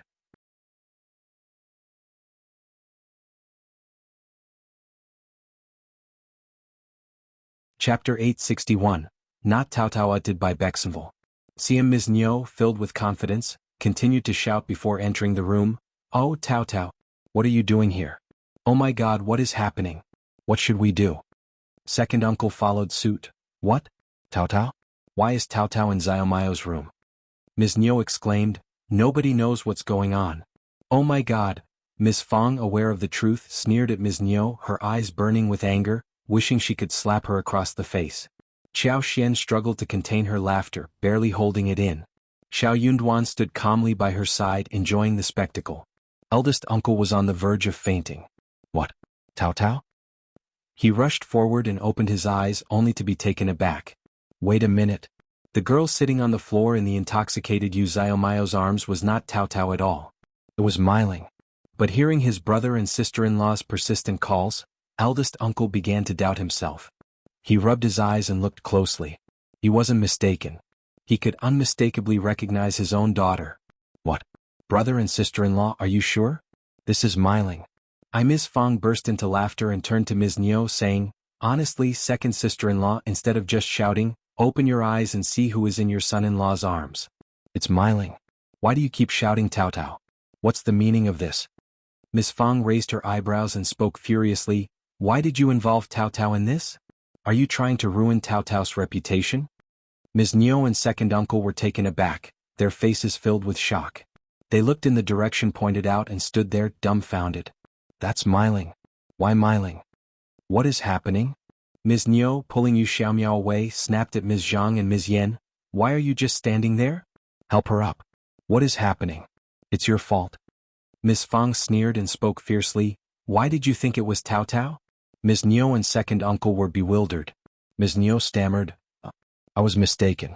"How coincidental," Xiao Yunduan calmly remarked. "Both of you were mistaken?" Second uncle forced a smile. "El heard your second aunt-in-law shouting Taotao, so I thought, oh really? So you actually believed it was Taotao?" Miss Fong sneered. Second uncle was taken aback. "That can't be true." Miss Fong said proudly, "It seems that Miling truly loves her suitor.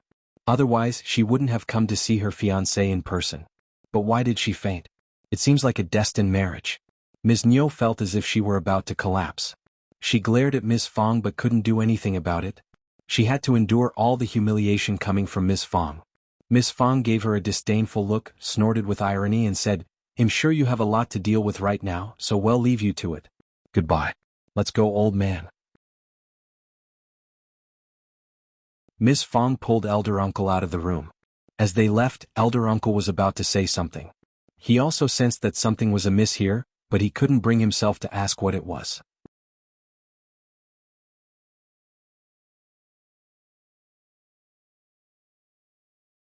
Chapter 862, Problem Utted by Bexenville. Miss Fong and elder uncle departed, followed by Xiao Xian and Xiao Yunduan, who exchanged a knowing glance before leaving as well. Once they were gone, Ms.Mi snapped at Ms. Yen, "Go and join the first section of the family." Erlang and Xilang, both of you leave us.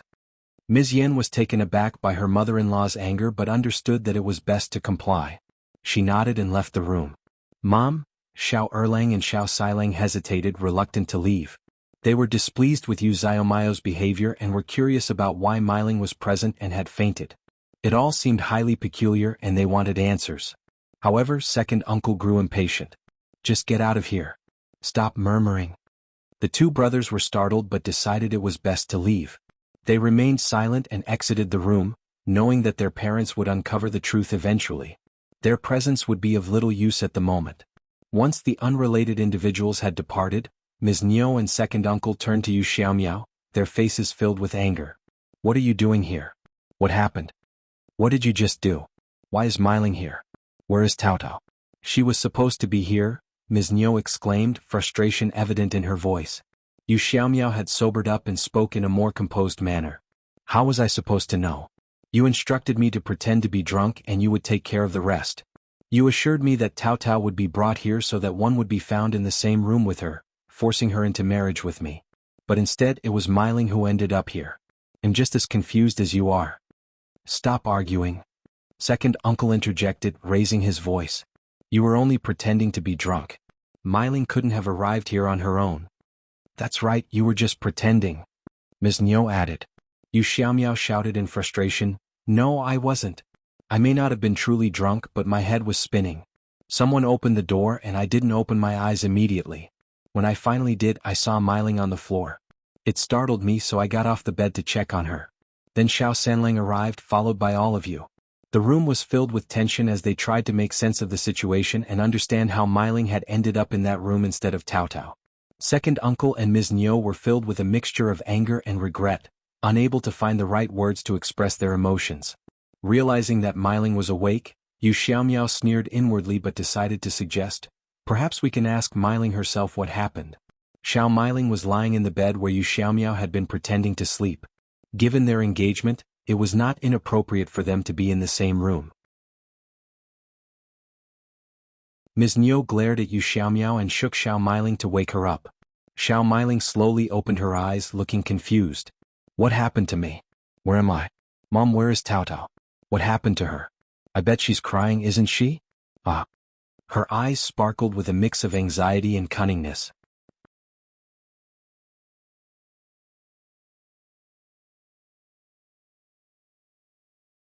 Chapter 863, Revenge Uttered by Bexenville. Calm. Ms.Mi struggled to find the right words to respond to Shao Miling's questions. Yu Xiaomiao cleared his throat, trying to regain some control of the situation. Shao Miling shouted at him, Mom, why is he here? Where is Shao Taotao? Having recognized Yu Xiaomiao, Shao Miling's eyes widened in shock. She turned to second uncle and demanded, Did you bring Taotao here? Why was I in Yu Xiaomiao's arms when you entered? Second uncle clenched his teeth, his eyes filled with anger. Why are you shouting?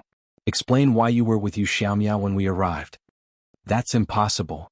Shao Miling stared at Yu Xiaomiao. Elle did bring Taotao here, Elle. Her voice gradually trailed off and panic set in.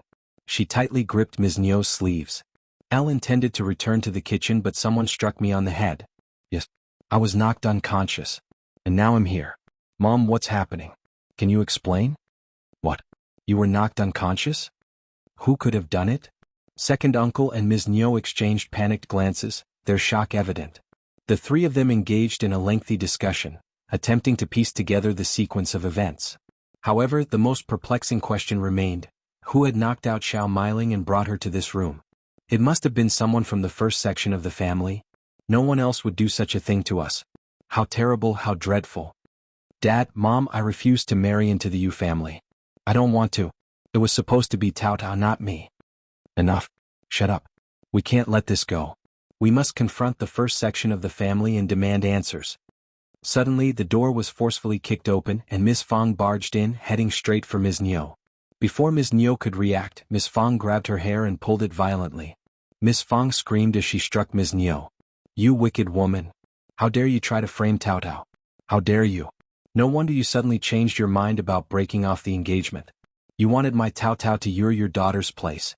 You wicked witch.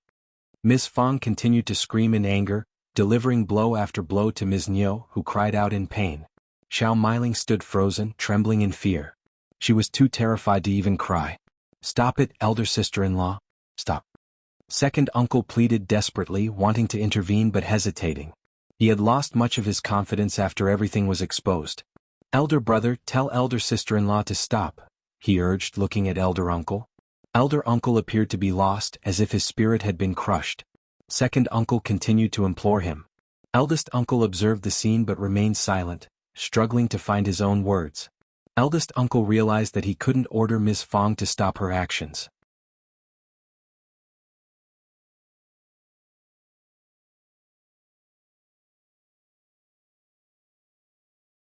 Chapter 864. Eavesdropping uttered by Bexenville. Seeing Ms. Fang pointed directly at them, her eyes filled with anger as she unleashed her curse.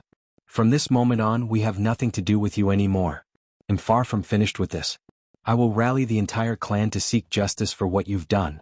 You are truly despicable, and mark my words, your actions will only worsen." Both Ms.Mi and second uncle's faces underwent a sudden change, visibly taken aback. Ms.Mi's face swelled up, displaying numerous blood traces and broken lips. She grimaced in pain but managed to speak through gritted teeth. "Didn't you leave? How dare you eavesdrop on our conversation?" Regret washed over Ms.Mi and second uncle at this critical juncture. However, despite the accident, they were desperate for an explanation. That was why they had wanted to interrogate Xianxia. Little did they expect that Ms. Fang and eldest uncle would still be present. Ms. Fang sneered, her voice dripping with disdain. "So what? I now have proof that will expose your secrets." Yet there was no need for them to remain any longer. "Let's go, old man," Ms. Fang exclaimed, urging eldest uncle to leave. Second uncle pleaded, his voice tinged with remorse. "Elder brother, elder sister-in-law, we deeply regret our actions. We were misguided, but it was all for the sake of our child." Ms. Fang retorted, her words laced with venom. "You framed our child to protect yours. How utterly repulsive."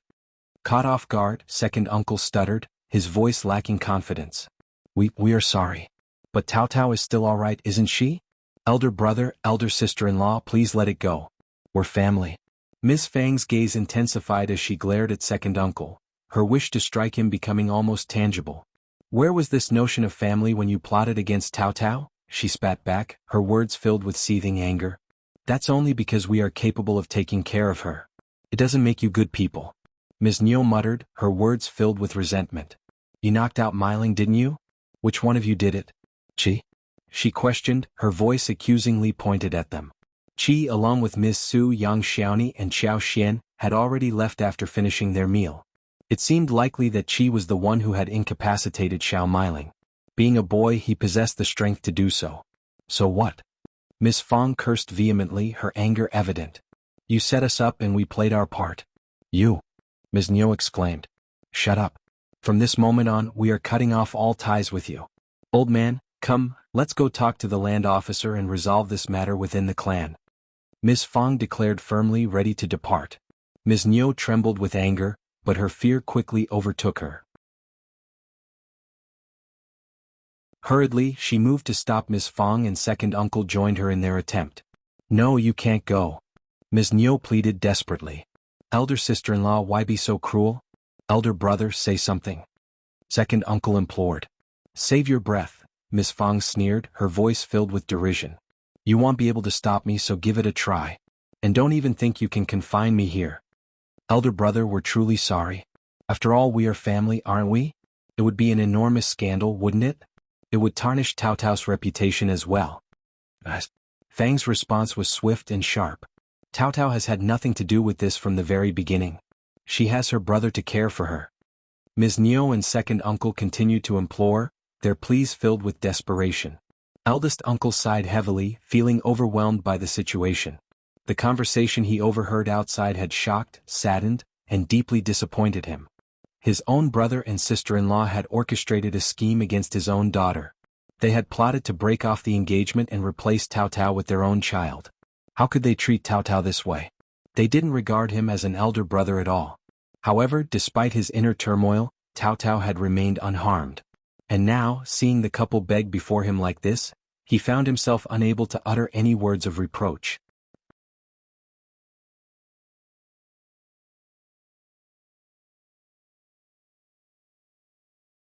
Chapter 865, Second Sister-in-Law's Idea uttered by Bexenville.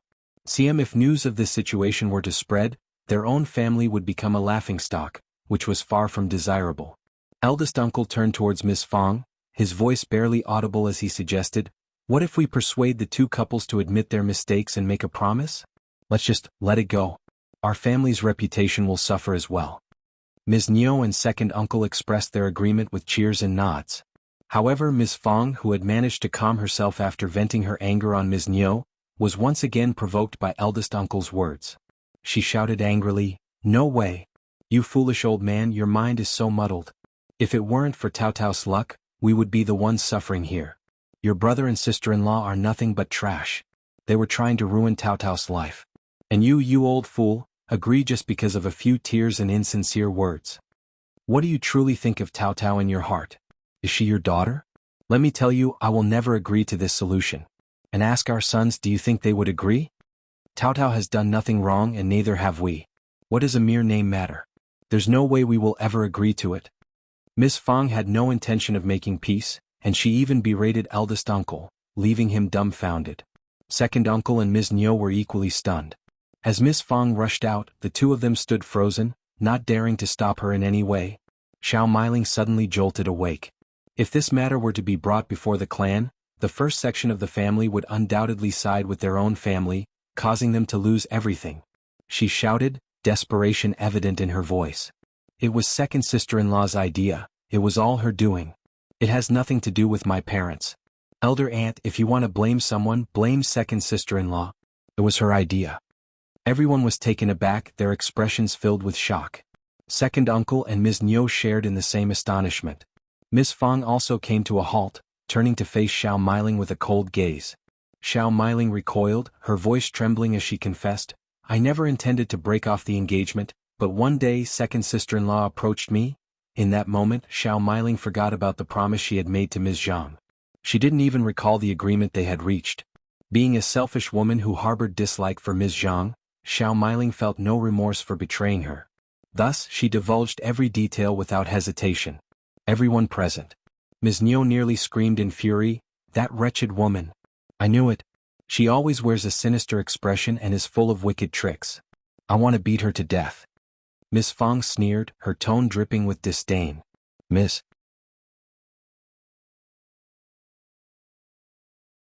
Zhang may have planted the seed, but you willingly accepted her idea, didn't you? If you hadn't even entertained the thought, Ms. Zhang's suggestion would have had no effect on you." Xiao covered her face, sobbing uncontrollably. I just wanted to marry someone better." Miss Fang's voice turned icy as she responded, "Your mother had found you a suitable match. You aren't deserving of anyone better. Let me make it clear, if you ever try to benefit from Yunduan's troubles, I will tear you apart." Xiao trembled in fear, not daring to utter a single word.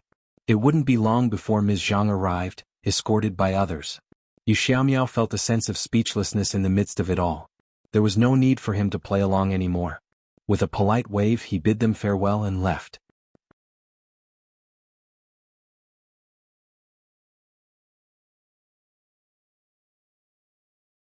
Chapter 866, Ms. Zhang's Embarrassment uttered by Bexenville.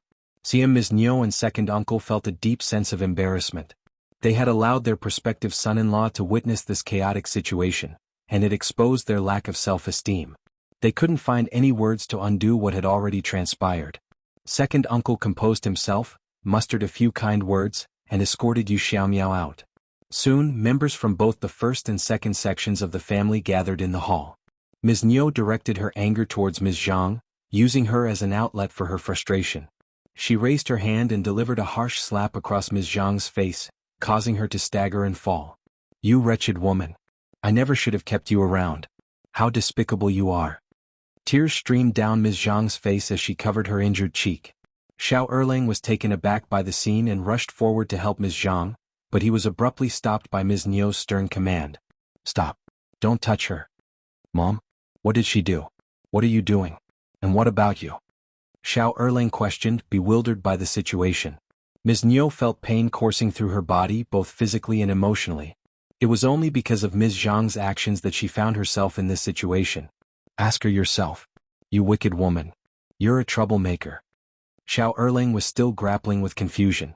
Mom, perhaps there's been a misunderstanding? Miss Fang let out a disdainful snort before slowly recounting the entire story. Only Xiao Yunduan, Xiao Xian, Qi and Taotao were aware of it prior to this revelation.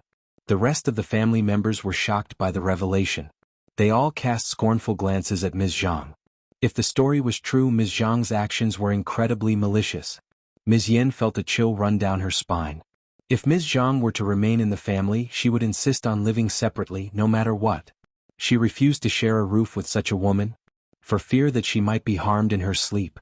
Xiao Erlang was taken aback, his eyes widening as if he had been struck by a heavy blow. Turning pale, he staggered backward a few steps. No Erlang, no. You have to believe me. I never said those things. I never instigated Miling. She's lying. Ms. Zhang cursed inwardly at Xiao Miling, Ms. Niu and second uncle. They were all utterly useless. They had failed at such a simple task. If only they had been a little more competent and successful, it would have been the first section of the family who would be in tears right now, not her. Ms. Zhang refused to admit that she was the mastermind behind the idea.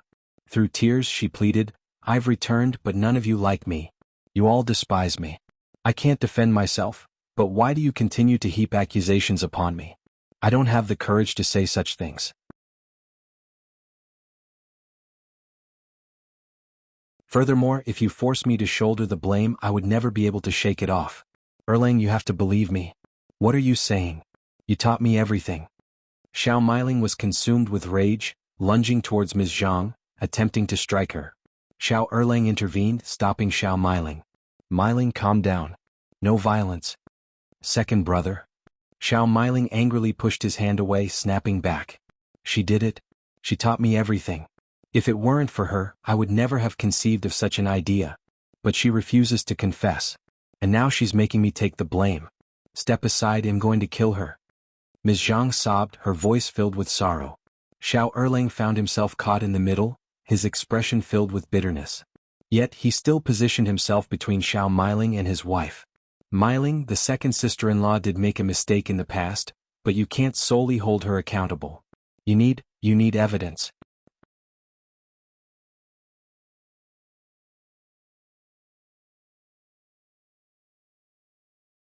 Chapter 867. A potential harm uttered by Bexenville. I'm so furious. Xiao Miling seethed with anger. She told me when there were only two of us. I can't find any evidence. This person must have done this on purpose. That's why she is denying it now. What are you putting on that sad look for? You are the most vicious one.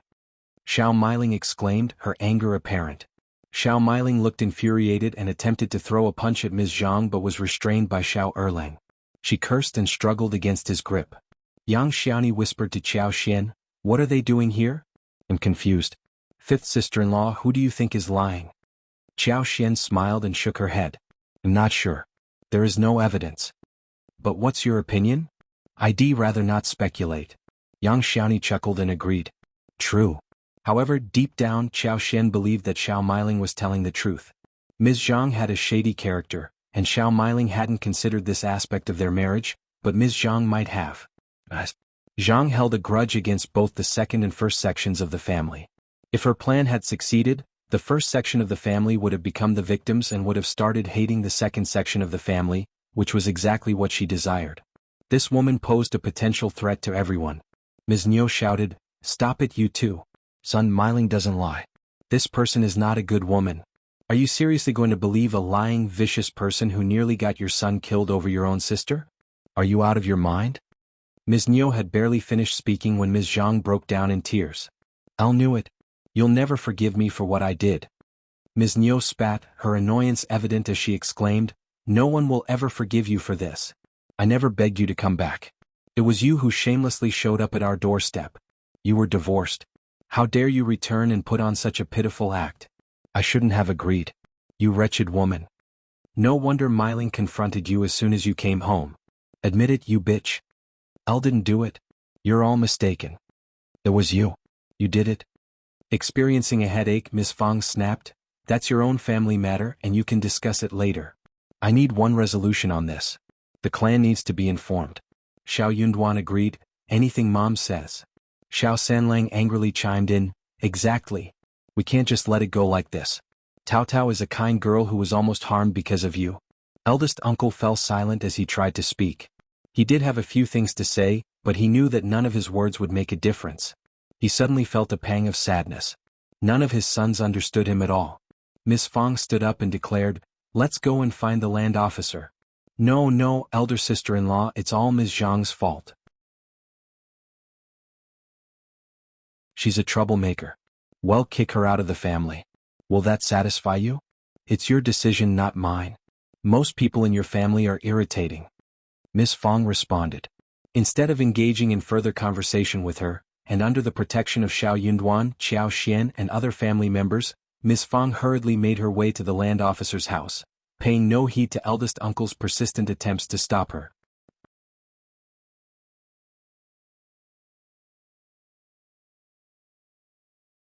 Chapter 868. Not family anymore. Utted by Bexenville. CM Miss Fang was adamant about obtaining a satisfactory resolution. Ms.Mi and second uncle were shocked and couldn't let the first section of the family handle the situation alone. They brought along Shao Miling and had Ms.Zhang escorted while they ascended together with Shao Erlang. When the land officer and the elderly men from the clan gathered and heard the story, they were all taken aback and began lecturing the second section of the family. Naturally, they defended the first section of the family more, as their actions had been quite vicious and self-centered, impossible to ignore. Ms.Mi and second uncle felt deeply embarrassed by the situation. They could have argued if it were something else, but Miss Fang and eldest uncle had overheard the conversation with Yu Xiaomiao as a witness. It was solid evidence. Ms.Mi pushed Ms. Zhang to the ground, labeling her as the culprit. She trusted her own daughter, and at this point, Ms. Zhang had to shoulder the blame regardless of the circumstances. Considering Ms. Zhang had done something similar in the past, almost everyone present believed Shao Miling and Ms.Mi. Ms.Mi continued to shout that they would divorce Ms. Zhang once again. She made a fierce vow, stating that they wouldn't have treated the first section of the family in such a manner if it hadn't been for Ms. Zhang's plan. None of this would have happened without her as the culprit.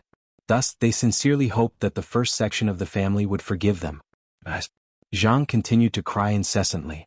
As someone who had done something similar before, and with her mother-in-law and sister-in-law accusing her directly, she had no argument to counter.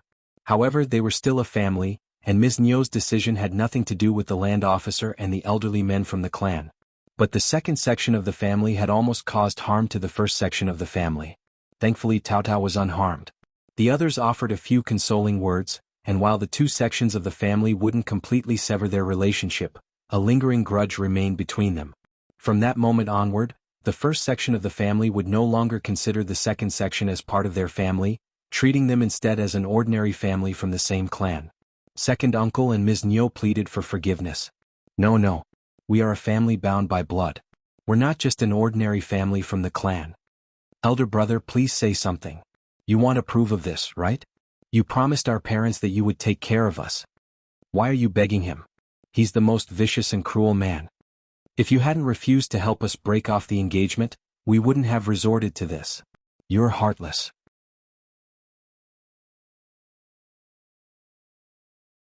Eldest uncle let out a heavy sigh, and Miss Fang, Shao Yunduan, Shao Sanlang, and even Shao Dalong looked at him expressionlessly. Tears welling up in her eyes, Taotao spoke, "What do you have to say, Dad? In your eyes, you prioritize second uncle and third uncle's families, and their children are treated so well. You protect and assist them all the time, but what about me? Why am I not your niece but just your daughter?" Eldest uncle turned pale and stumbled back. "What are you saying?" Miss Fang grabbed hold of Taotao as she coldly addressed eldest uncle. "You are my beloved daughter and I love you. Your brothers and sisters-in-law all love and protect you. We will never forgive anyone who tries to bully you." Xiao Xian could no longer tolerate the situation. She calmly stated, "The second section of the family attempted to harm Taotao today, and if we don't delve deeper into this, they may try to harm someone else tomorrow. If I can't obtain a satisfactory answer from the resolution, I will have to take matters into my own hands to vent my anger. I love Taotao and I will never allow her to suffer." Ms.Mi screamed, "What do you mean?"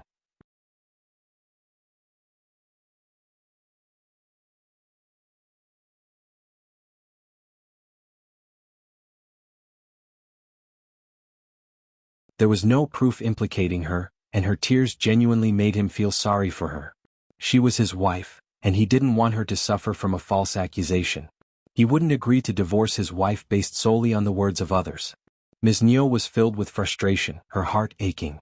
She cursed Xiao Erlang for being ungrateful and cruel. However, Ms.Zhang chose to stay despite everything that had transpired. Ms.Mi and second uncle became increasingly concerned about Xiao Miling's marriage. Since Xiao Miling and Yu Xiaomiao had been alone in a room together, they were compelled to get married. Now they were apprehensive that the Yu family might cancel the engagement. After discussing the situation, the couple gathered their courage and sought support from the first section of the family. They approached Xiao Yunduan, hoping he could assist and stand up for Xiao Miling.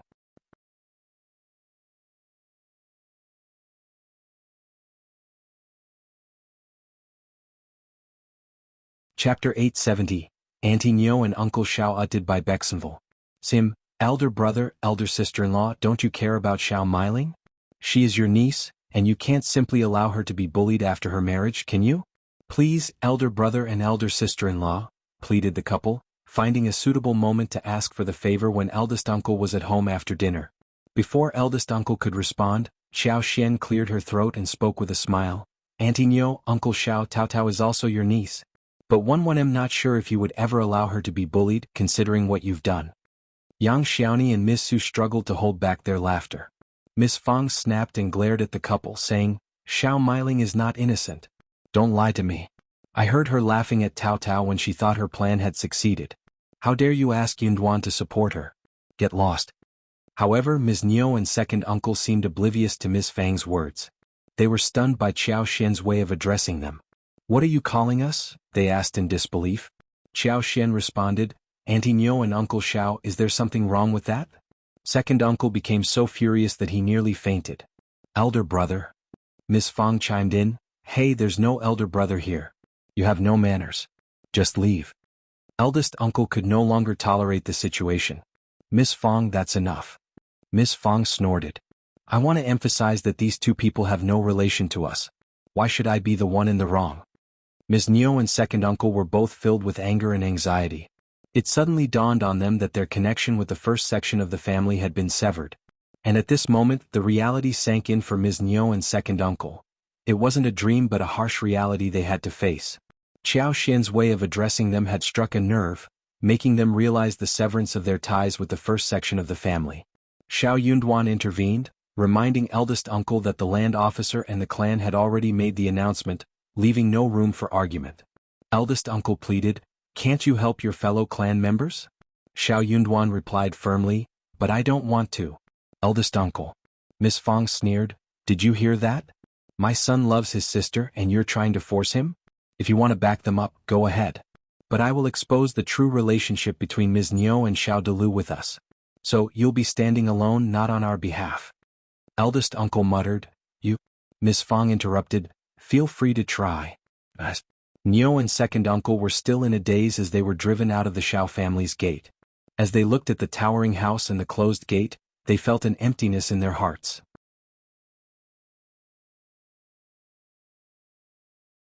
Something was missing, something that could never be regained. They could sense each other's anxiety and worries.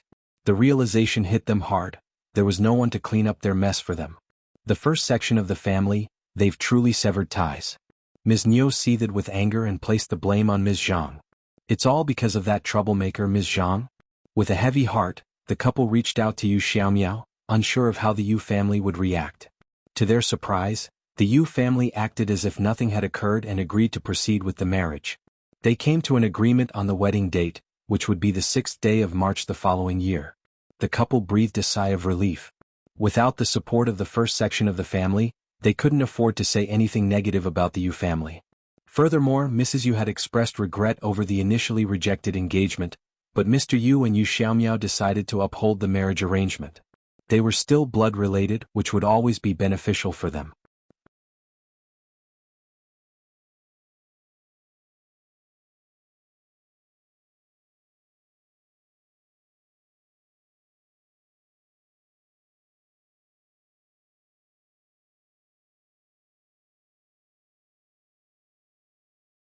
Chapter 872, Ms.Zhang's Blame uttered by Bexenville. CM Translator, Henyi Translations NIS. Niu firmly believed that Ms. Zhang was responsible for all the troubles their family had endured, and she had no intention of giving her an easy time considering their past conflicts. Ms. Zhang was constantly tormented by Ms. Niu, and this constant torment had further deteriorated her original personality, making her even more sinister. She harbored a deep hatred for them, especially Ms. Niu. However, she didn't dare retaliate against Ms. Niu, as she was her mother-in-law and a senior figure in the family. She knew that if she did anything to Ms. Niu, her own suffering would only worsen, especially since she was already in a difficult situation without provoking Ms. Niu. A mother-in-law needed no excuse to berate her daughter-in-law. In this house, excuses were unnecessary. Frustrated and irritated, Ms. Zhang started to vent her anger on Ms. Yan.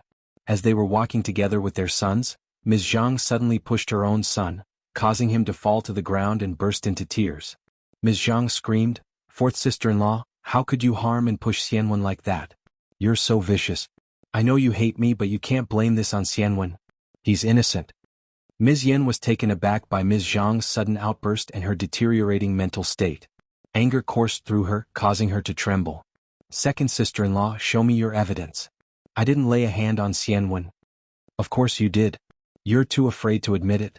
If you hate me, blame it on me, not on a child." "Oh, my life is so bitter, my poor little boy." "You're insane. You're lying. You're just too cowardly to admit it. What's all this shouting about?" Ms. Niu emerged from the house, her impatience evident in her tone as she interrupted the argument. "Ms. Zhang, what do you think you're doing? If you can't stay here quietly, then pack your bags and go back to your village." Ms. Zhang, with tears streaming down her face, held a deep grudge as she replied, "It was the fourth sister-in-law who hit and pushed Xianwen. You're not blaming her, you're blaming me." "Elle didn't do any of that," Ms. Yan exclaimed, denying the accusation. Shao Xianwen continued crying inconsolably. "Oh, my poor little grandson." Ms. Niu felt sorry for Shao Xianwen. She gently lifted him up, comforting him, and then instructed Shao Miling to take the child back inside. Zhang sneered and cast a proud glance at Ms. Yan. However, in the next moment, two loud slaps echoed through the air as Ms. Niu struck Ms. Zhang across the face. Pointing at her, Ms. Niu cursed, "You are forbidden from going near Xianwen. Are you trying to harm him again? You vicious woman." Clutching her stinging cheeks, Ms. Zhang burst into tears. "Elle didn't do it. It was the fourth sister-in-law." "Shut up."